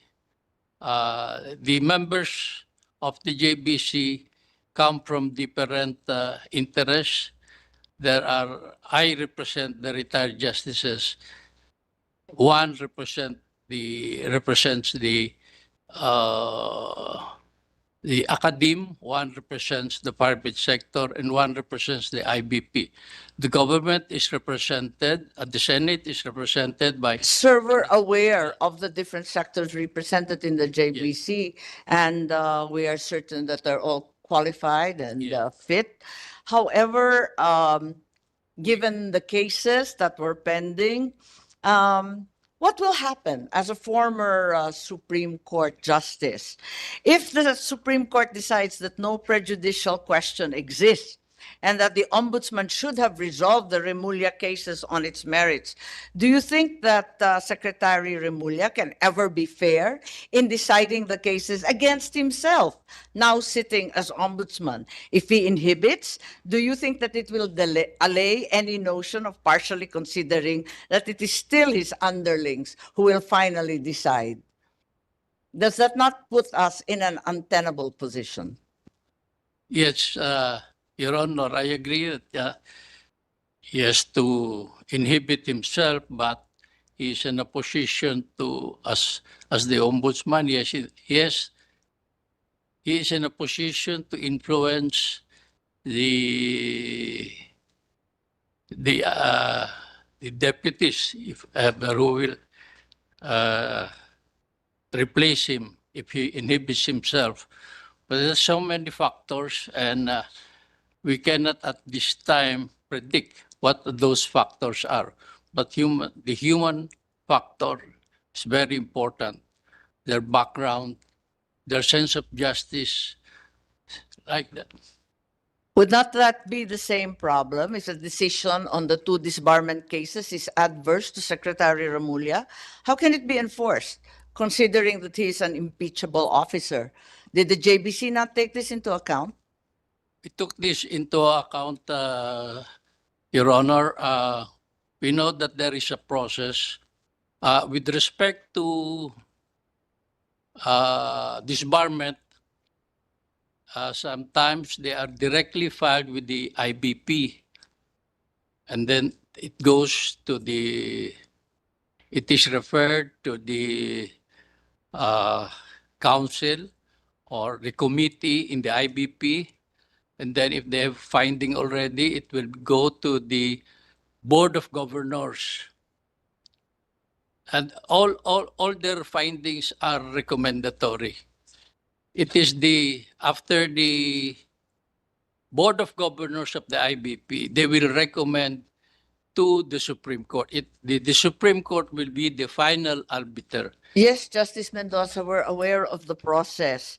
Merely that it appears that the JBC did not adequately take into consideration all these issues. We are aware, Mr. Chairman and Justice Mendoza, of the tremendous pressure upon the JBC. However, it's apparent that the JBC subverted its own rules and really performed extraordinary leniency in the case of at least 2 applicants, by which we're totally perplexed and rather alarmed for its future performance. That's all, Mr. Chair. Thank you very much, Justice Mendoza. Thank you, Senator Amy. Any more questions? Congressman Allen? Thank you, Mr. Chairman. Justice, may I ask for your view on the use of artificial intelligence in the judiciary? To what extent do you believe artificial intelligence may be permissibly used to aid courts? Personally, Your Honor, I use lately only AI to correct my grammar. That's all.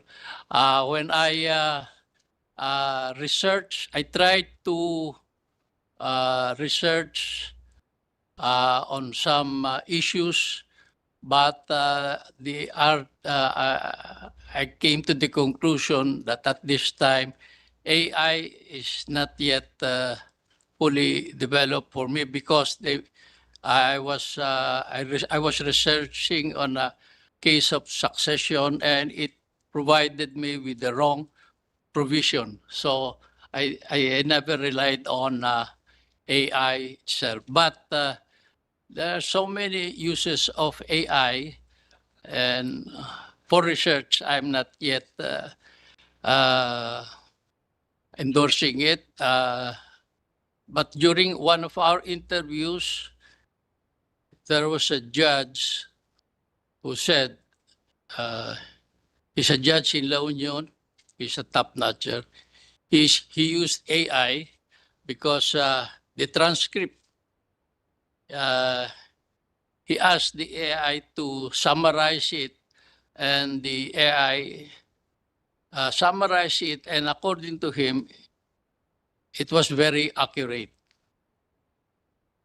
But we are still, we have in the JBC, we have digitized it already. Applications are online, subject to submission of the hard copies, because what you have submitted, what an applicant could have submitted in the through online may be not the genuine one. So we also ask them to submit a hard copy for comparison. But AI is still limited. I tried it. It's still not really reliable. But in grammar and style, it can help. Justice. Thank you, Mr. Justice. I have no more question. Mr. Chair, Senator Joel.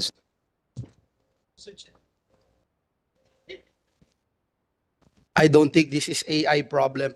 Mr. Chair, just in that particular topic, just one intervention, if I may. Thank you. Hi, Justice. Good morning po.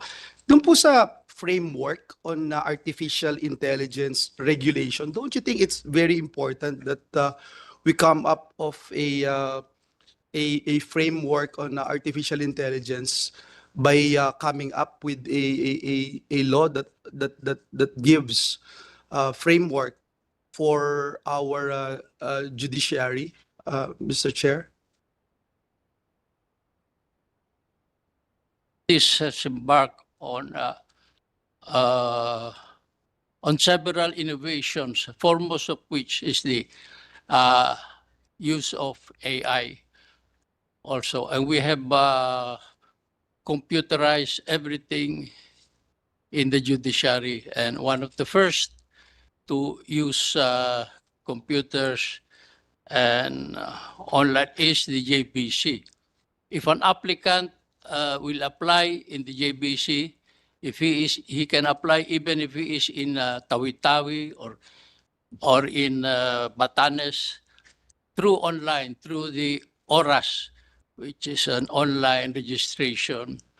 It's an acronym, ORAS. And it's very successful, and we have tested it. But we do not automatically disqualify at this time because there are some hitches. But we are trying to solve them. We give the benefit of the doubt to the applicants. I'm not sure, Mr. Chairman, if we are on the same page here, but I'm not an expert as well. But looking at the current framework, I don't think the courts are in a position right now without having a framework on artificial intelligence, and that's why I'm very interested about this. We're looking at filing a bill in order to address these issues, Mr. Chairman. But anyway, it's It's not yet fully developed, but the Chief Justice wants us to study that. We have an office there called BISO, and they're trying to computerize everything, and also AI framework.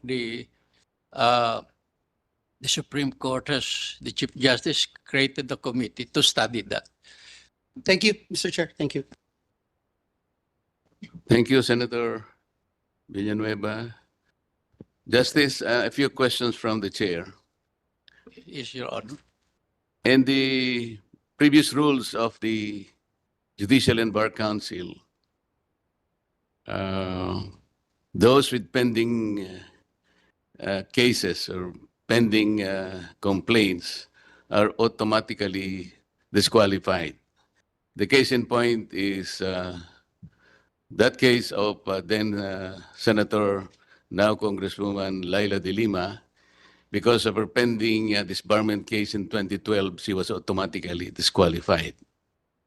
But soon enough, your rules were revised. And because of that, under Section 5 of your revised rules, Paragraph B, those with pending administrative cases or complaints before any court, office, tribunal, or government office, agency, or instrumentality, or before the IBP, or any association, disciplinary committee, or body, when in the determination of the council the complaints are serious or grave as to affect their fitness for nomination, ay disqualified lamang po. But again, kung madidetermine ng council na yung complaints are serious or grave as to affect their fitness for nomination. Ang ibig pong sabihin nito, Justice, if the council feels that the complaints are not serious or grave enough to affect their fitness or nomination, hindi po madi-disqualify yung applicant. Is that correct, sir? With respect to disqualifications, there are automatic disqualifications like if you have been pending cases in criminal cases in the courts. And Yes, Justice. Ang sinasabi ko po yung sa Section 5, which says the following are disqualified from being nominated for appointment in any judicial post or the position of ombudsman, deputy ombudsman. Yes, Ito pong sinabi ko, pero ang kolatilya po, when in the determination of the council the complaints are serious or grave. Ibig sabihin po, kung hindi serious at saka hindi grave, hindi po siya madi-disqualify. Po, Is that correct, sir? it pertains to the administrative cases po. If it is pending in the ombudsman, an applicant is automatically disqualified. But with respect to the pending administrative cases or complaints before any office, court, tribunal, or any government office, ito po subject to this discretion of each member. Yun ang Yun nga po ang ibig ko sabihin, Justice. hindi ho automatic. Yun nga po. So, ibig sabihin nito dahil nag-file po ng disbarment si Mayor Sebastian Duterte, Yes po. ibig sabihin po, in the discretion of the council, hindi siya serious or grave enough. Tama po ba? Ang what I heard yesterday was the argument that it refers the complaint refers to the same act which was in a complaint previously dismissed by the ombudsman or earlier dismissed by the ombudsman. Nag-prevail na reason yesterday. I just cannot disclose the members who gave those reasons, but it prevailed yesterday. Yes, sir. This representation, Justice, filed a sworn opposition to the application of Secretary Rimulya to the office of the Ombudsman on two grounds. Secretary Rimulya publicly announced that he added restitution as requirement to the Witness Protection Program. That requirement does not exist in the law, but he insisted. That justice, to my mind, clearly indicates or demonstrates the lack of required legal acumen as well as adherence to the standards of probity befitting an ombudsman. Second, the Secretary's affirmation of the bending the law constitutes a violation of the Code of Professional Responsibility and Accountability. These two grounds, Mr. Justice, are not enough for the JBC to consider? It's like this.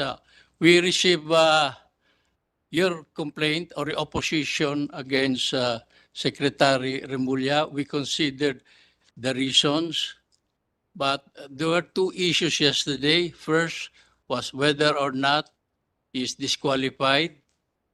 And then doon na pumasok sa, because he was not disqualified, he can be voted upon, pumasok na doon yung consideration of the merits of your complaint. He was not able to get a unanimous vote. Pero hindi ko na masabi ko sino yung mga votante. But they considered the reasons you gave. Your two reasons were very important. We received them, we read them, and we considered them. How did you consider that? How did the council consider the sworn opposition? Ano yun? Nasa weight na ho yun. Nasa weight. Not sa qualification or disqualification, but on the weight na sa voting ng a considered candidate, nandun na sa weight to yun. The members, majority are appointed by the president. They considered that it is, they voted, the majority voted for him, so they did not give it much weight, or the opposition. Mr. Justice, one of the overarching principles that guided the creation of the 1987 Constitution is the desire to promote the rule of law as is stated in our own preamble. Pag sinabi po nating rule of law, this is the guiding post. When somebody affirms that sometimes we can bend the law, you or the JBC took that very lightly, Mr. Justice? No, Your Honor, we, in the interpretation of the law, we can be strict, or we can be, what do you call that? For example, in the interpretation of the Constitution, if you are a strict one, they call you an originalist. And if you want to adapt to the times, they call you, you are a believer of the living Constitution. I don't know. We're not interpreting the Constitution, Mr. Justice. Yes, sir. I'm asking you whether the rule of law is still the foundation of our Constitution. It is very much the foundation. When somebody affirms that the law can be bended, that is inconsistent with the Constitution. Don't you think so? Yes, I agree with that, but sometimes it depends upon the context of how it is used, the bending of the law, whether it is freely, if they are interpreting it liberally. Did you know how it was used, Mr. Justice?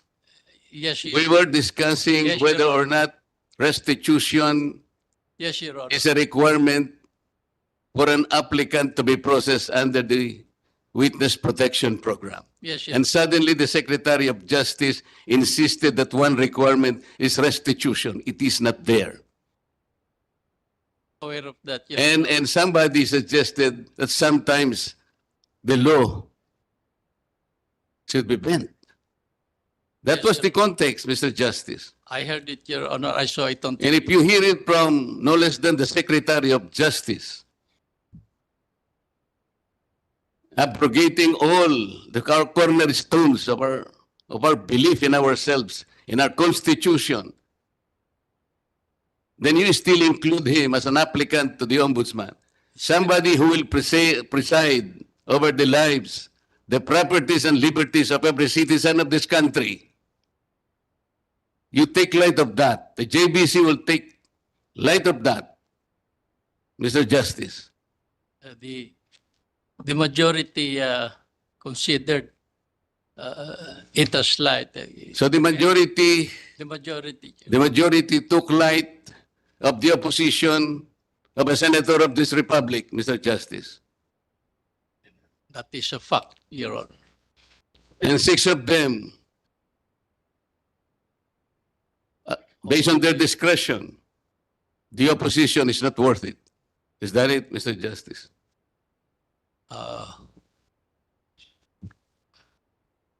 There were six yes, excluding the secretary himself, because he is also a member of the Judicial and Bar Council. Because of his inclusion in the shortlist, Mr. Justice, will you favor amending further your rules Yes, Your Honor. We that have- would give a chance that all prospective nominees or applicant to the Ombudsman should already be subjected not to the JBC, but the Commission on Appointments? It's up to you, Your Honor. It's only a suggestion, Mr. Justice. But with respect, Just thinking aloud, Mr. Justice. yes, Your Honor. With respect to the JBC, we have set tomorrow up to Friday to review and amend the internal rules of the JBC, considering past incidents. And we are inviting the public to submit their recommendations. So it will be a 3-day workshop to amend the internal rules of the Judicial and Bar Council. What would you think of the public thinking that somebody who affirmed that sometimes we should bend the law has become the ombudsman of this republic? I do not have time really to read social media, but my position is different. I am a believer of the rule of law. I was a justice for several years at a regional trial court. When I was a regional trial court, I adhered to precedents. Also, when I was a justice in the Court of Appeals, I adhered to the precedents. When I was in the Supreme Court, whenever I make a ruling, I was very aware that our decisions will be considered as precedents by those following us. So that's my experience being in the judiciary. That's why I believe in the rule of law. Thank you, Mr. Justice. Any more questions from the floor? Mr. Chair. Yes, Assistant Majority Leader. Thank you, Mr. Chair. Good morning, Mr. Justice. Morning. The ombudsman position has been vacant since July 27, 2025, and following the retirement of Samuel Martires, with JBC's public interviews concluding on September 2. But the deliberations are repeatedly rescheduled due to composition changes, risking non-compliance with the constitutional mandate of the 90-day appointment deadline, which ends this month, and eroding the public trust amid ongoing corruption probe. Now, my question, Justice, is that the ombudsman vacancy has lingered beyond the initial post-retirement period, with public interviews that concludes last month. Now, the deliberation was almost delayed, and how might such timelines undermine public trust in the judiciary? And in your own view, what procedural reforms should the JBC implement to ensure compliance with the 90-day appointment rule under the Constitution? In every case, like the Supreme Court Justice, the Constitution provides that the appointment should be within the 90-day period from vacancy. That's why our timeline is very definite. If we were able, if there was one extension, it was because there was a reorganization in the Senate, and there was a change in the representative of the Senate to the JBC. First, it was Senator Cayetano, and he was replaced by Senator Pangilinan. We have to give Senator Pangilinan time to study what has been happening, because yesterday he appeared for the first time and he voted for the first time.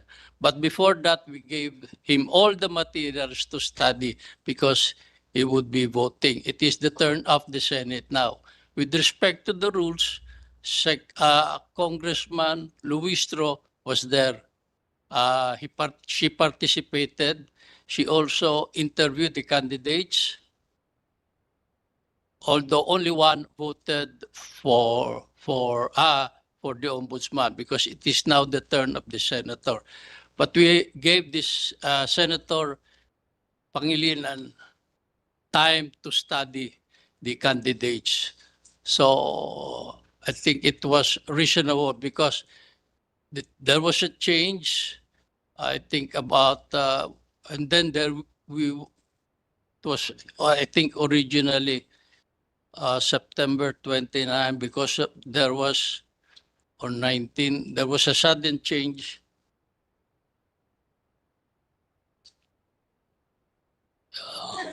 And there was a sudden change of representative. We just wanted Senator Pangilinan to study the matter, because he will vote. And he did vote yesterday. And the 90-day period, Mr. Justice, would end on what day of this month? Ombudsman Martires retired. His term expired July 27. So we had the president has until October 25 to appoint. Okay. Now, We were very aware of that. That's why we could not extend anymore because there's so many complaints we have to study. We have very limited time because of the constitutional constraints. That also goes through with respect to the Supreme Court applicants, 90 days only. And there's so many complaints. We have limited time because we have some complaints. You need investigators out there to double check because it is also unfair for the applicants to be automatically disqualified because of a complaint. We must check the veracity of the complaints also. with regard to the Supreme Court applicants, under Article 2, Section 2 of the clause of the U.S. Constitution, the Supreme Court justices are nominated by the President Yes. and confirmed by the Senate by a majority vote or simple majority of the Senate, emphasizing legislative scrutiny, but often criticized for partisanship and delays, which average of at least 70 days. This contrasts with the Philippine JBC, which is insulated vetting, prompting debates on balancing executive power with checks. Now, the U.S. Supreme Court appointment process involves a presidential nomination, followed by, as I mentioned earlier, the Senate vote, which is a simple majority. What are your thoughts on this model, strengths and weaknesses compared to the Philippine system, particularly in balancing executive decision or discretion with checks against politicization? Mr. Justice. Your Honor, before the 1987 Constitution, the Philippines had almost a similar system. First, there will be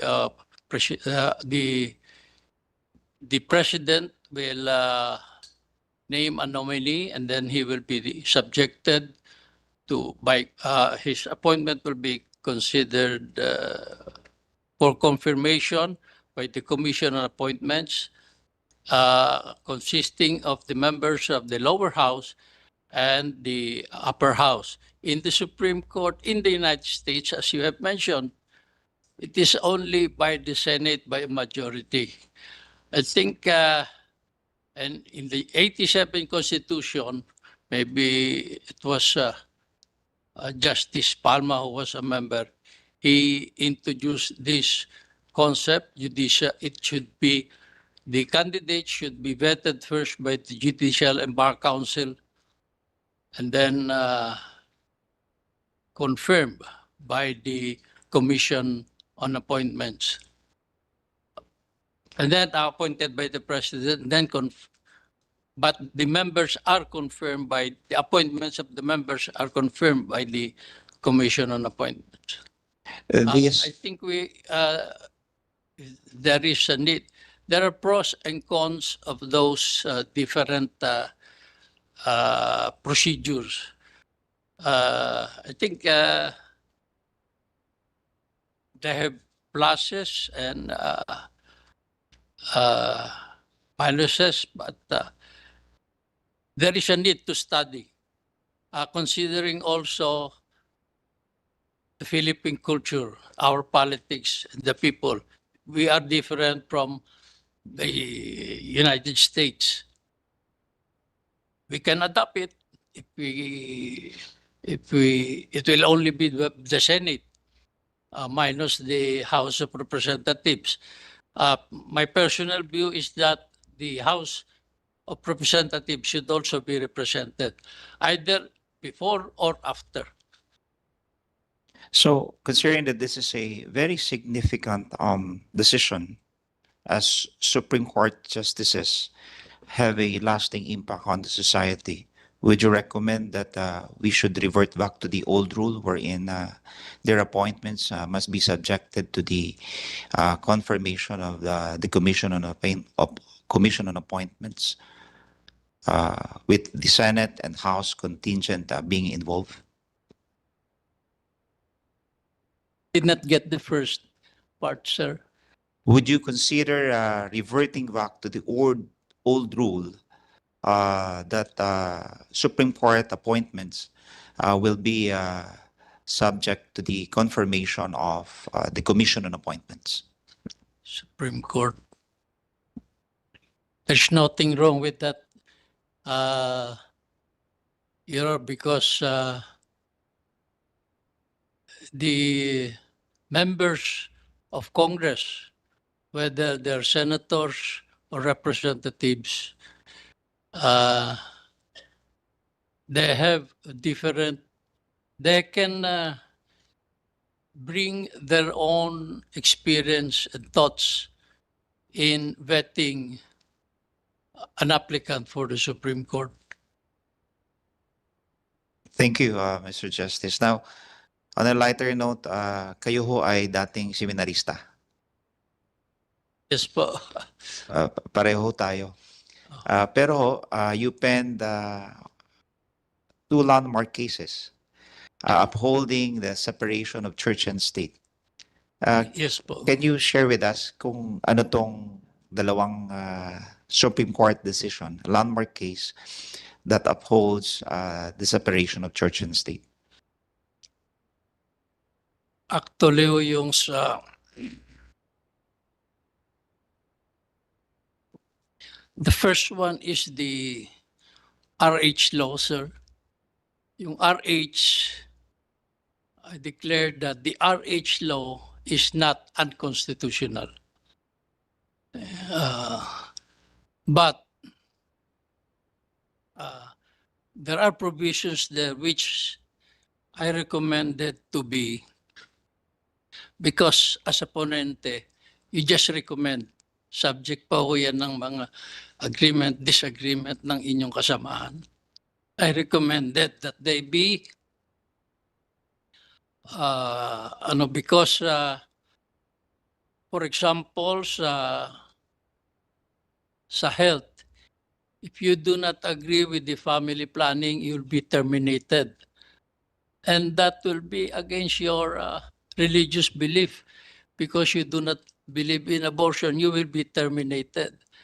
And it was my view at that time, and even now, that he should not be terminated for his religious belief.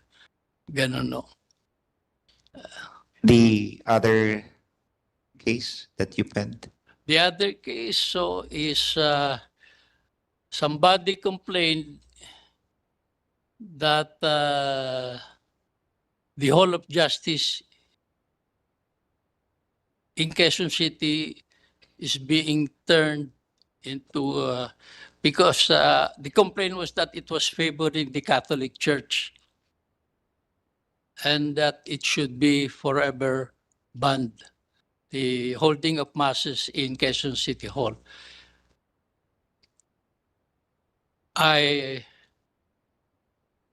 We denied the petition because we said that providing religious images there that constitute the conversion of the Hall of Justice into a church. At saka ho yung putting images, religious images there are temporary. After the Mass, those organizers should hide those icons and images from the public view. And any sect or religion can hold the same services. Because in our country, in the preamble of the Constitution, we believe in our Supreme God. You can see that in our preamble. Di ko lang memoryado ngayon. we, the Filipino people, imploring the aid of the Almighty God. Thank you, Mr. Justice. Thank you, Mr. Chair. No further questions. Chairman.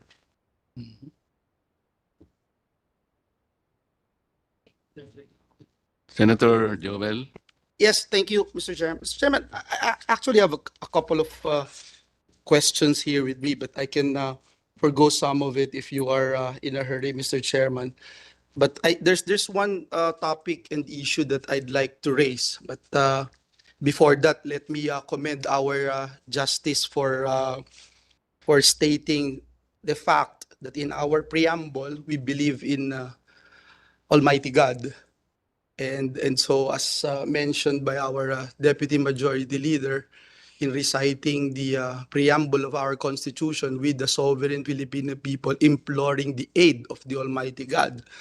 And obviously, we don't need to ask that question who that God is. But Mr. Chairman, it has been my lifelong advocacy in raising the issue of contract of service, job orders in government agencies and departments. In fact, Mr. Chairman, since I became a member of the Senate, we have been scrutinizing the list of job orders and contract of service in government, while when this representation was the chairperson of the Senate Committee on Labor, we passed the ending endo bill. Obviously, because we wanted to address the issue of the evils of end of contract. But it is very hard to advocate that initiative because the government is actually the #1 violator of ending endo. I started, Mr. Chairman, there are only about 650,000 job orders, contract of service in government offices. And now it's ballooned to about 900,000. And looking at the judiciary, there are about 12,039 unfilled positions in judiciary, 95.6% in the Supreme Court and lower courts. And this is a factor in the delay of case disposition. I would believe so, and contribute to the 637,919 pending cases in 2024. Now, the judiciary's backlog continues to grow with pending cases rising by 3.5% in 2024. And as I mentioned earlier, 12,039 unfilled positions nationwide, mostly in lower courts, Your Honor. May we know from our nominee, how can the Judicial and Bar Council help in addressing this chronic manpower gap? Would the nominee or Justice Mendoza support perhaps streamlining JBC vetting procedures, or perhaps recalibrating qualification standards to accelerate the appointment of judges, of course, without compromising integrity, Your Honor? Your Honor, before, we process applications by regions. We thought by regions, we can easily dispose of we can fill up the vacancies. Now we have resorted under the leadership of Chief Justice Esmundo.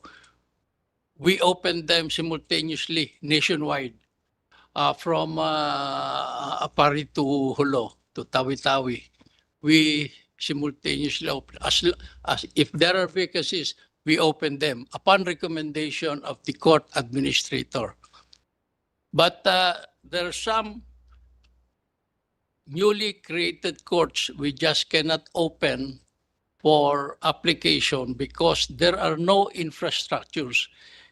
Courts are created, but there are no automatic appropriations. We have no courtrooms, and we do not have money for the personnel. If you appoint a judge, You have to appoint also a clerk of court, a sheriff, a stenographer, and so forth, and utilities, a process server. You have to have money for them. And these infrastructures, we have several courts. There are about 80. Mr. Chairman, I'm sorry, Justice, but I'm talking about 12,039 unfilled positions. Yes. Sir. Does it mean there's no funding available for that? Because that's unfilled. No, the court administrator is, they are constantly processing all the applications. But there are some courts which are not created. For example, even the Sharia courts, we have a problem. There are Sharia courts in the Barm area, and there are several Muslims outside the Barm area. And then we lack also candidates. For example, we require in the Sharia courts that they be members of the bar. They've already passed the Sharia bar, but most are not members of the Philippine bar. And it is required that they be members of the Philippine bar. There is a bill, I think, sponsored by Senator Padilla, that this be addressed. It's still pending. So we cannot immediately fill up the Sharia courts. But we have been informed by Acting Chief Justice Leonen yesterday that they will come up with guidelines so we can open the Sharia courts. But with respect to the regular courts, there is a need to build the infrastructures. Mr. Chairman, sorry, I really am not trying to ask questions on the Sharia courts and the building of infrastructures, etc., Mr. Chairman. I am more concerned of the unfilled positions, which I believe is already funded, Mr. Chairman.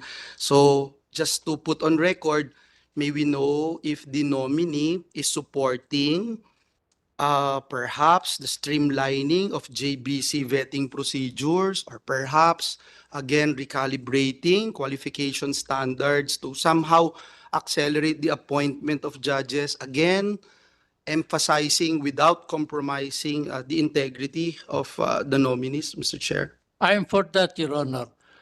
We will expedite it and without sacrificing integrity. And we are doing that. We are publishing the names and the vacant positions, the vacant positions, I mean, and the names like that. Thank you, because I think it's music to the ears of the employees, present employees of the judiciary, looking at the 12,039 unfilled positions. Now, going back to what you mentioned about Sharia courts, etc., what is your position with regard to the reviewing of BP 129, which this representation believe is already outdated, and the need to integrate Sharia justice system?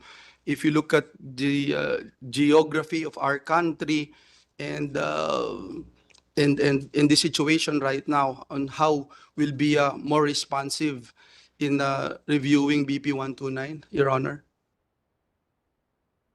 We are aware of that, Your Honor. There's so many Muslims outside the bar, even especially in Taguig, in Tuguegarao, in Batangas, everywhere there are several Muslims, and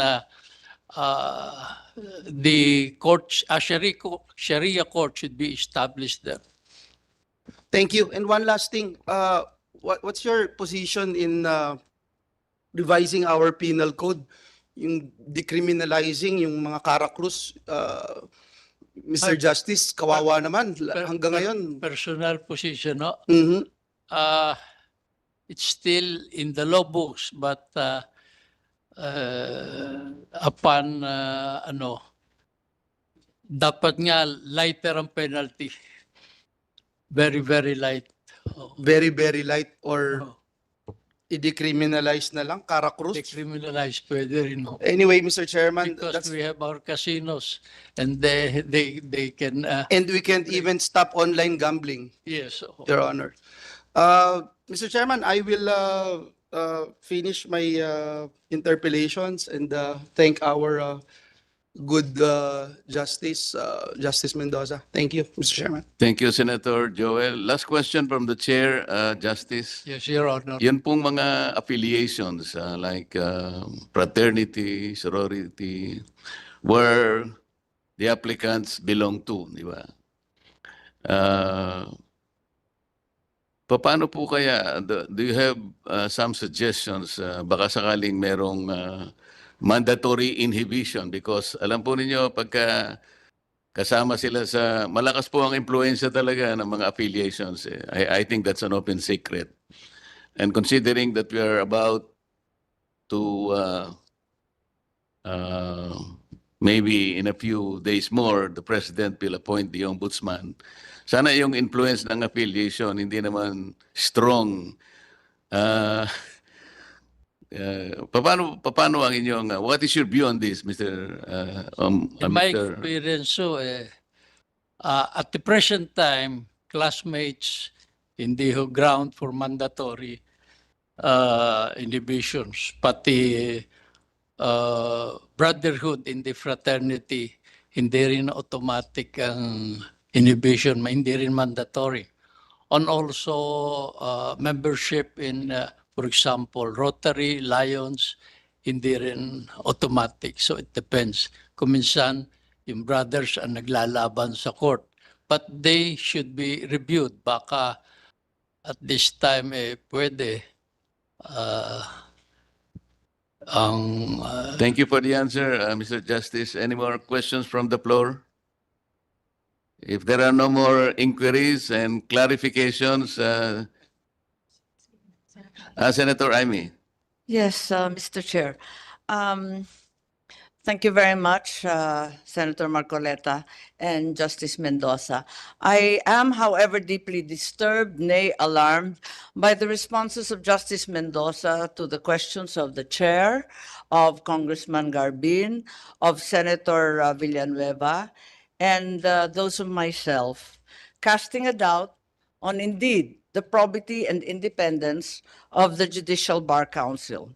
At this juncture, therefore, I am unable, without further clarification and more responsive and adequate answers from the Justice, to support the appointment of Justice Mendoza. I'm sorry po.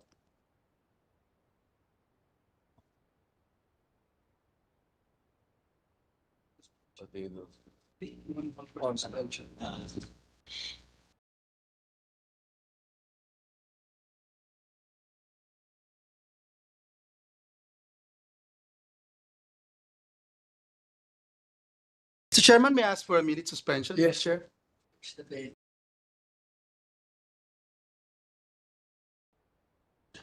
Session suspended.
The session is resumed. The majority leader is recognized. Thank you, Mr. Chair. For lack of material time, I move to defer the recommendation of the ad interim appointment of Mr. Jose Catral Mendoza as member representing the retired justices of the Supreme Court, Judicial and Bar Council, Supreme Court of the Philippines for a term expiring July 9, 2029 until further notice. I so move, Mr. Chair. There is a motion duly seconded, and the chair hears no objection. The motion is hereby approved.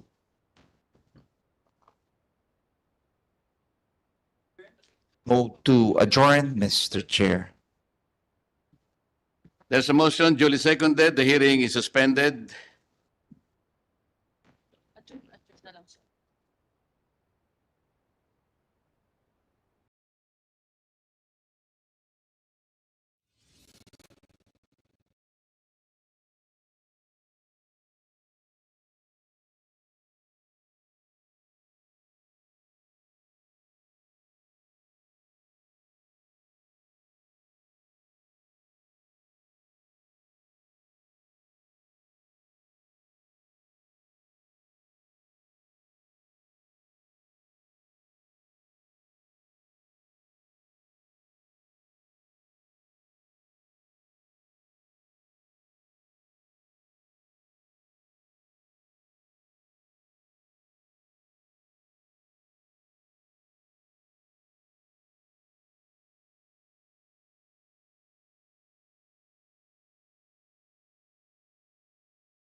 Plenary session of the Commission on Appointments in the first regular session of the 20th Congress is hereby called to order. May I call on Representative Edibong Plaza to lead the chamber in prayer. Thank you, Mr. Chair. In the name of the Father, Son, Holy Spirit, Amen. Heavenly Father, we thank you for this glorious day. We lift up today's session to you. As we go through our task, we seek your divine guidance and wisdom. Help us to have an open mind and to work harmoniously, respecting each other's perspectives and contributions. May the outcomes of this session reflect your glory and serve the greater good. Empower us to act with integrity, humility, and compassion in all of our endeavors. We lift to you, Lord, our brothers and sisters in Cebu who were affected by the recent earthquake. Protect and strengthen them and bless those in relief and rescue efforts with endurance, compassion, and safety as they serve others in need. As we put you, dear Lord, in the middle of all our endeavors, Lord Jesus, please think, act, and react and decide in our behalf. This we ask through your Son, Jesus Christ, who lives and reigns with you and the Holy Spirit. Amen. Amen. Father, Son. Please remain standing for the singing of the Philippine National Anthem.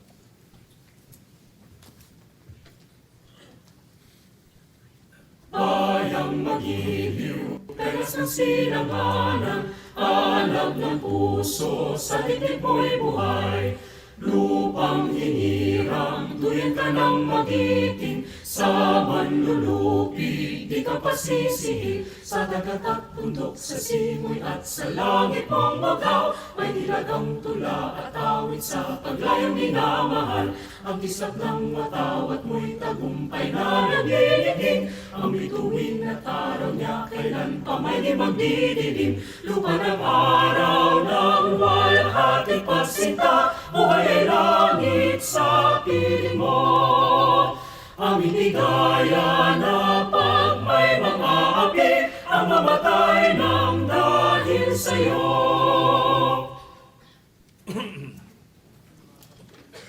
Secretary, please call the roll. The honorable members of the Commission on Appointments, Romeo M. Acop, Benjamin C. Agaraw Jr., Antonio Tony Petty Albano, Jose Joboy S. Aquino II, Joseph Victor J.V.G. Ejercito, Jinggoy Ejercito Estrada, Arnie B. Fintebella, Alfredo A. Garbin Jr., Christopher Lawrence Bong Tigo, Ramon N. Guico Jr., Risa Ontiveros, Panfilo M. Lacson, Manuel Lito M. Lapid, Lauren Legarda, Roy M. Loyola, Rodante D. Marcoleta, Jaime R. Marcos, Lani Mercado Revilla, Edibong G. Plaza, Jordine Jesus M. Romualdo, Rafi T. Tulfo, Alan U.T., Joel Villanueva, Mark A. Villar. The chairperson is present. With 15 members present, the existence of a quorum is hereby declared. Majority Leader. Thank you, Mr. Chair. Before we proceed with the approval of the journal of the previous plenary session, I would like to respectfully reiterate for the record that the following members had manifested their intention to submit their seconding speeches for incorporation in the journal of the plenary session held on October 1, 2025, namely for the commission or for the confirmation of the ad interim appointments of Ms. Sharon Garina, Secretary of Department of Energy, Representative Loyola, Plaza, Albano, Senator Go, Representative Acop, Representative Fuentebella, Aquino, Senator Ejercito, Senator Ligarda, Senator Representative Loyola, Romualdo, Mercado Revilla, Representative Garbin Jr., and Vice Chair Wico Jr. And for confirmation of the ad interim appointment of Mr. Henry Ratueta Aguda as Secretary, Department of Information and Communication Technology, Vice Chair Gico Jr., Representative Albano, Senator Go, Representative Acop, Representative Ventebella, Representative Mercado Revilla, Senator Tulfo, Representative Loyola, Representative Garbin Jr., Representative Romaldo, Representative Aquino II, Representative Plaza. And for the confirmation of the ad interim appointments and nominations of 39 generals and flag officers and senior officers of the Armed Forces of the Philippines, Representative Agarao Jr., Senator Go, Representative Acop, Representative Fentebella, Representative Mercado Revilla, Vice Chair Gico Jr., Representative Plaza, Representative Loyola, Senator Tulfo, Senator Ligarda, Representative Romualdo, Representative Albano, Senator Estrada. On that note, Mr. Chair, I move that the seconding speeches submitted in writing by the said members be incorporated in the journal of the plenary session held on October 1, 2025. Any objection? Chair hears none. Motion is approved. They are so recorded.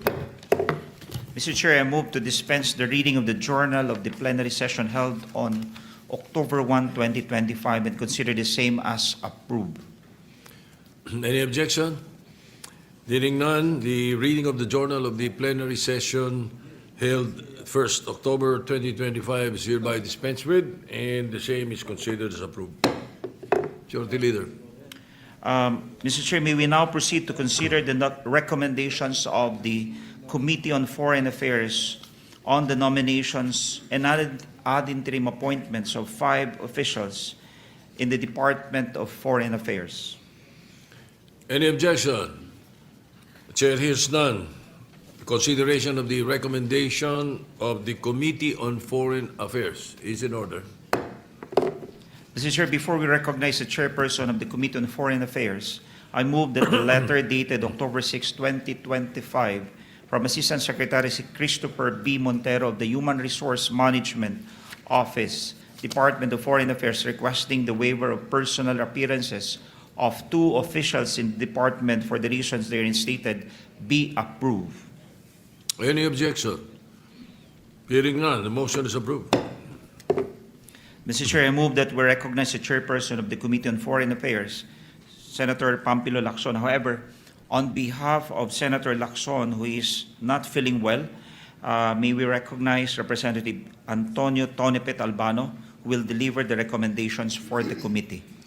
Representative Tonipet Albano is hereby recognized. Thank you, Mr. Chair. Thank you, Majority Leader. Mr. Chairman, distinguished members of the Commission, on appointments, this representation as the Vice Chairman of the Committee on Foreign Affairs in behalf of our Chairperson, Senator Ping Lacson, presided over a public hearing this morning to deliberate on the nominations of 3 ambassador, extraordinary and plenipotentiary, and 2 ad interim appointments of foreign affairs officers, foreign service officers of the Department of Foreign Affairs.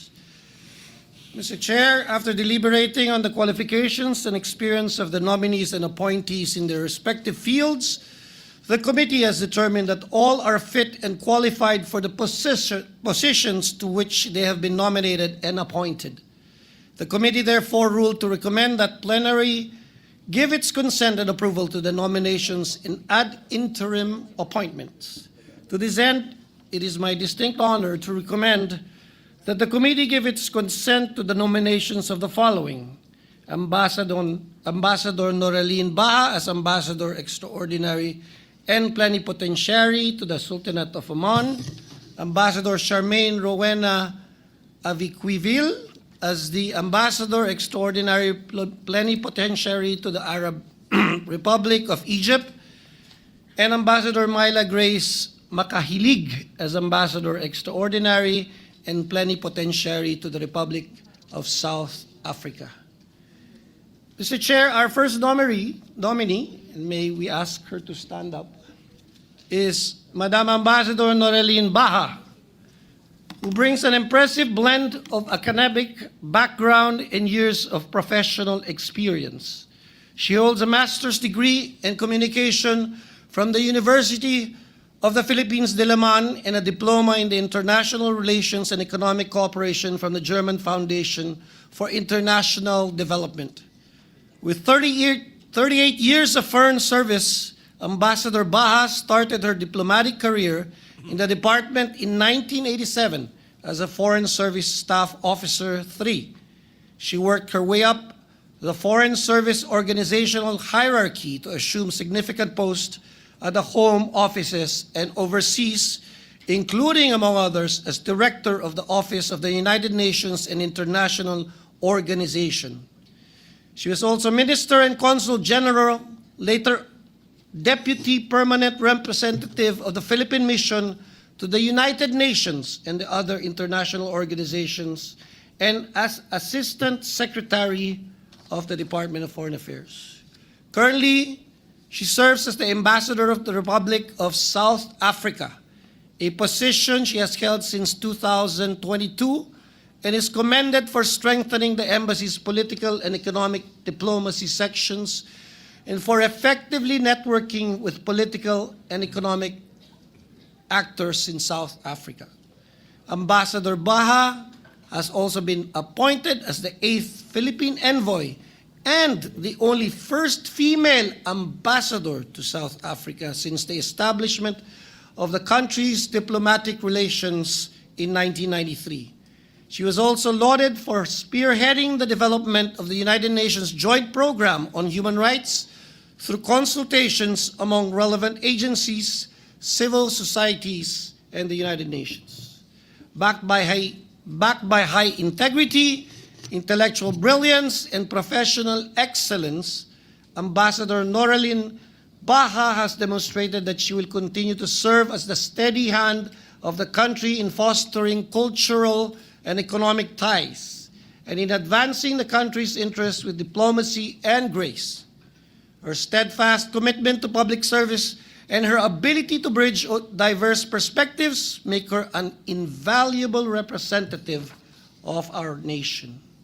Mr. Chairman, dear colleagues, I therefore recommend that the Commission give its consent to the nomination of Ambassador Noraline Jubaira Baha as Ambassador Extraordinary and Plenipotentiary to the Sultanate of Oman with the rank and emoluments of Chief Mission Class 1. I so move, Mr. Chair. Any objection? I think there are seconding nominations. Majority Leader, before I act on the motion. Is there any second? Senator Joel Villanueva is recognized. Yes. Mr. President, the minority, the part of the minority, we pose no objection to the motion raised by our Deputy Minority Leader, Mr. Chairman. Thank you. Yes, there being no objection, Mr. Chair. Before we act to the motion made by Representative Almano, I think there are some member of this commission. No more? Who would No like seconding to speeches, deliver a seconding speech? May we recognize, Mr. Chair, Representative De Villa. Representative Lani Revilla is recognized. Thank you very much, Mr. President, Mr. Chair, esteemed colleagues. Before us are 3 distinguished women diplomats nominated to ambassadorial positions. Ambassador Noraline Jubaira Baha to be assigned in the Sultanate of Oman, Ambassador Charmaine Rowena Kawili Avikivil to be assigned in Arab Republic of Egypt with concurrent jurisdiction over the Republic of Djibouti, the State of Eritrea, and Republic of Sudan. Myla Grace Rahenia C. Makahilig, Ambassador Extraordinary Plenipotentiary to the Republic of South Africa with concurrent jurisdiction over the Republic of Botswana, Kingdom of Eswatini, Kingdom of Lesotho, Republic of Madagascar, Republic of Mauritius, Republic of Mozambique, Republic of Namibia, Republic of Zambia, and Republic of Zimbabwe. Their confirmation is more than a formality. The work of our ambassadors directly shapes how the Philippines is perceived internationally, how our overseas citizens are protected, and how our national interests are advanced in an increasingly complex and interconnected world. Each assignment presents unique challenges, but I am confident that Ambassador Baha, Ambassador Abicuil, Ambassador Makahilig's education, rigorous training, and years of experience equip them to serve with professionalism, integrity, and strategic foresight. Nasaksihan natin ang kanilang kahusayan sa committee level at malinaw ang kanilang patuloy na commitment sa serbisyo. Ambassadors, kayo ay inspirasyon at tulay ng kabutihan para sa ating bansa sa pagsusulong ng interes ng Pilipinas sa international stage, sa pagtataguyod ng kapayapaan, at sa pagpapakita ng galing at integridad ng Pilipino sa larangan ng diplomasya. Your achievements are also a source of pride as women leaders making their mark in global diplomacy. Let us work hand in hand to advance our nation's interests and uphold Filipino honor abroad. Samantala, to Miguel Carlo Narzo Hornilla, Foreign Service Officer Class 1, and Paulo Marco Recio Mapula, Foreign Service Officer Class 2, with full confidence in their skills, judgment, and dedication, I wholeheartedly support their confirmation. May they be guided in every decision, protected in every challenge, and may their work bring honor, peace, and prosperity to our nation. Mabuhay ang diplomatikong Pilipino, mabuhay ang sambayanang Pilipinas. And I second the motion, Mr. Chair. Majority Leader, are we going to act on the first motion or shall we wait for the other two? We proceed, Mr. Chair, with the recommendations of the committee to the two other nominations So and we two will not, all right, we editors. will So not may- call on the previous question first. So you may proceed, Representative Albano. Thank you, Mr. Chair. The second nominee is our Ambassador Charmaine Rowena Kawili Aviquivil. Ambassador Aquivel, having earned her master's degree in Communications and Philippine Studies from the University of the Philippines, Diliman, and a master's degree in Business Administration from Ateneo de Manila University, is equipped with an excellent academic background that has guided her actions and principles throughout her 28 years in the Foreign Service. She started her diplomatic career in 1997 as a cadet and later served as principal assistant at the Office of the United Nations and international organizations. She has assumed various significant posts at the Home Office and abroad, particularly at the Philippine Consulate General in Agana, Guam, and Sydney, Australia, and the Philippine embassies in Cairo, Egypt, Athens, Greece, and Oslo, Norway.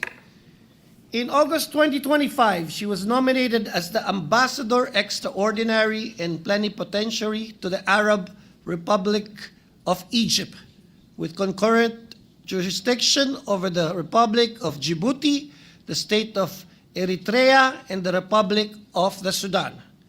Ambassador Aviquivil has played a pivotal role in planning and successful conduct of the 6 Philippine-Egypt bilateral consultations in 2008, which was hosted by the Philippines. She also received a commendation signed by Secretary Teodoro Locsin Jr. for her service as the Vice Chair of the DFA Secretariat at the 2019 Global Conference of Heads of Posts. Known to be highly effective and a dedicated diplomat by many, Ambassador Aviquivil has shown dynamic professionalism and high competence in foreign service.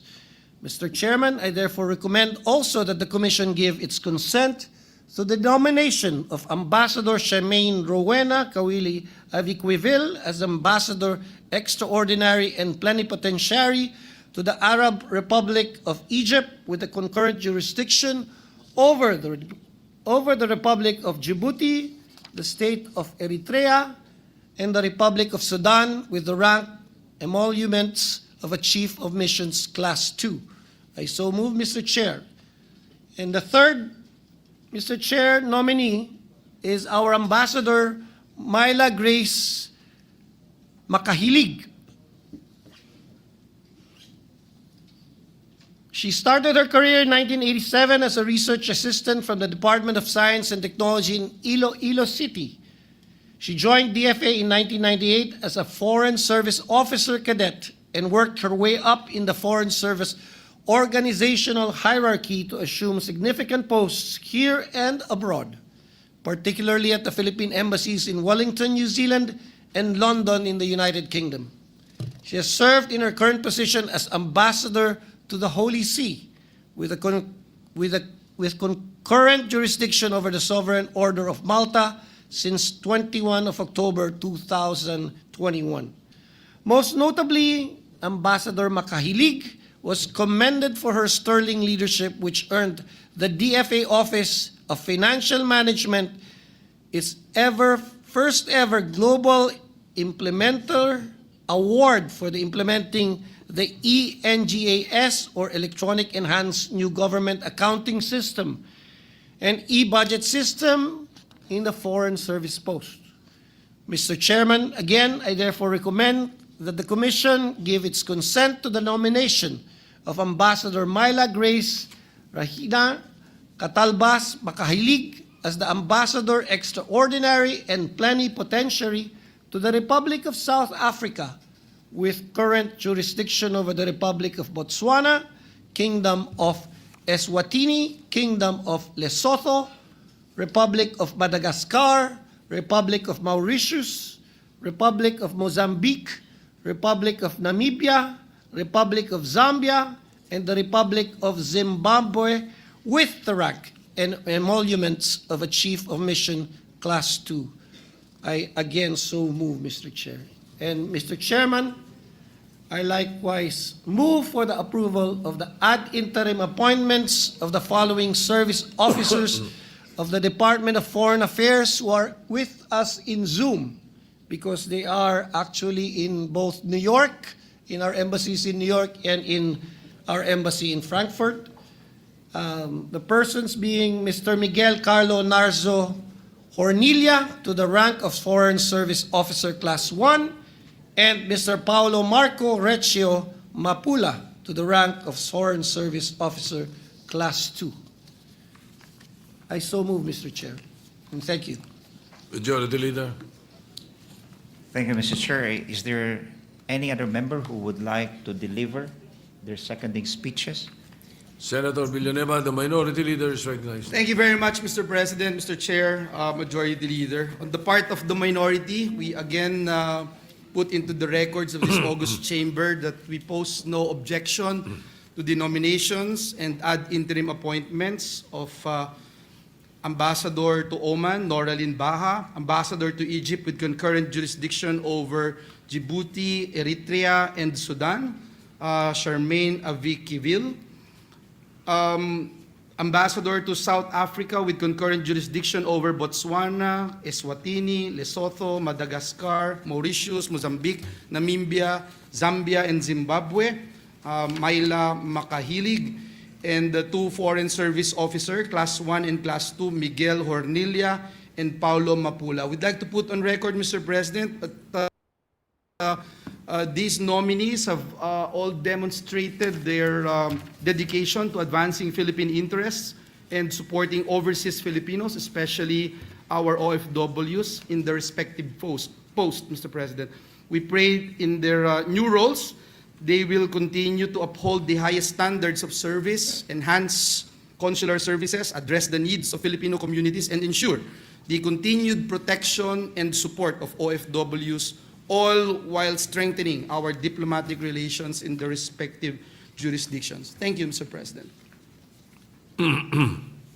Majority Leader.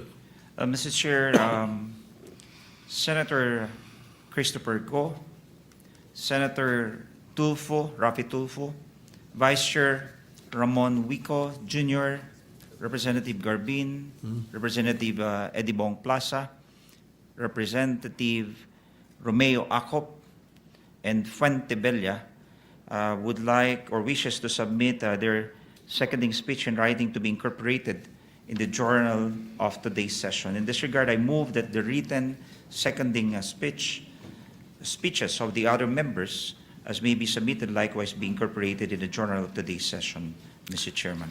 All right. Hearing no objection, the recommendation or the seconding speeches are hereby inserted into the records. In addition to that, Mr. Chair,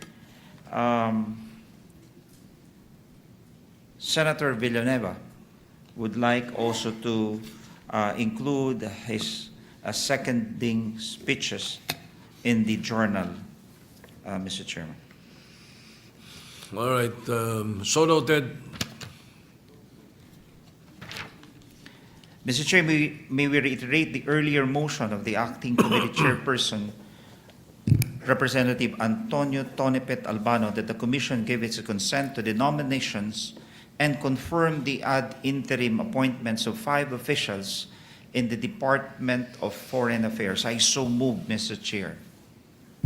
Thank you. There is a motion duly seconded for the Commission to give its consent to the nominations and confirm the ad interim appointments of 5 officials in the Department of Foreign Affairs, namely Noraline Hubayra Baha, Chief of Mission, Class 1, as Ambassador Extraordinary Plenipotentiary to the Sultanate of Oman, Charmaine Rowena Kawili Avikivil, Chief of Mission Class 2 as Ambassador Extraordinary and Plenipotentiary to the Arab Republic of Egypt and other concurrent jurisdictions, Myla Grace Rahinia Catalbas Makahilig, Chief of Mission Class 2 as Ambassador Extraordinary and Plenipotentiary to the Republic of South Africa and other concurrent jurisdictions as mentioned, Miguel Carlo Narso Ornilia, Foreign Service Officer Class 1, and Paulo Marco Recio Mapula, Foreign Service Officer Class 2. Is there any objection? The Chair hears none. The Commission hereby gives its consent to the nominations and confirms the ad interim appointments of the aforementioned 5 officials of the Department of Foreign Affairs. Majority Leader. Thank you, Mr. Chairman. There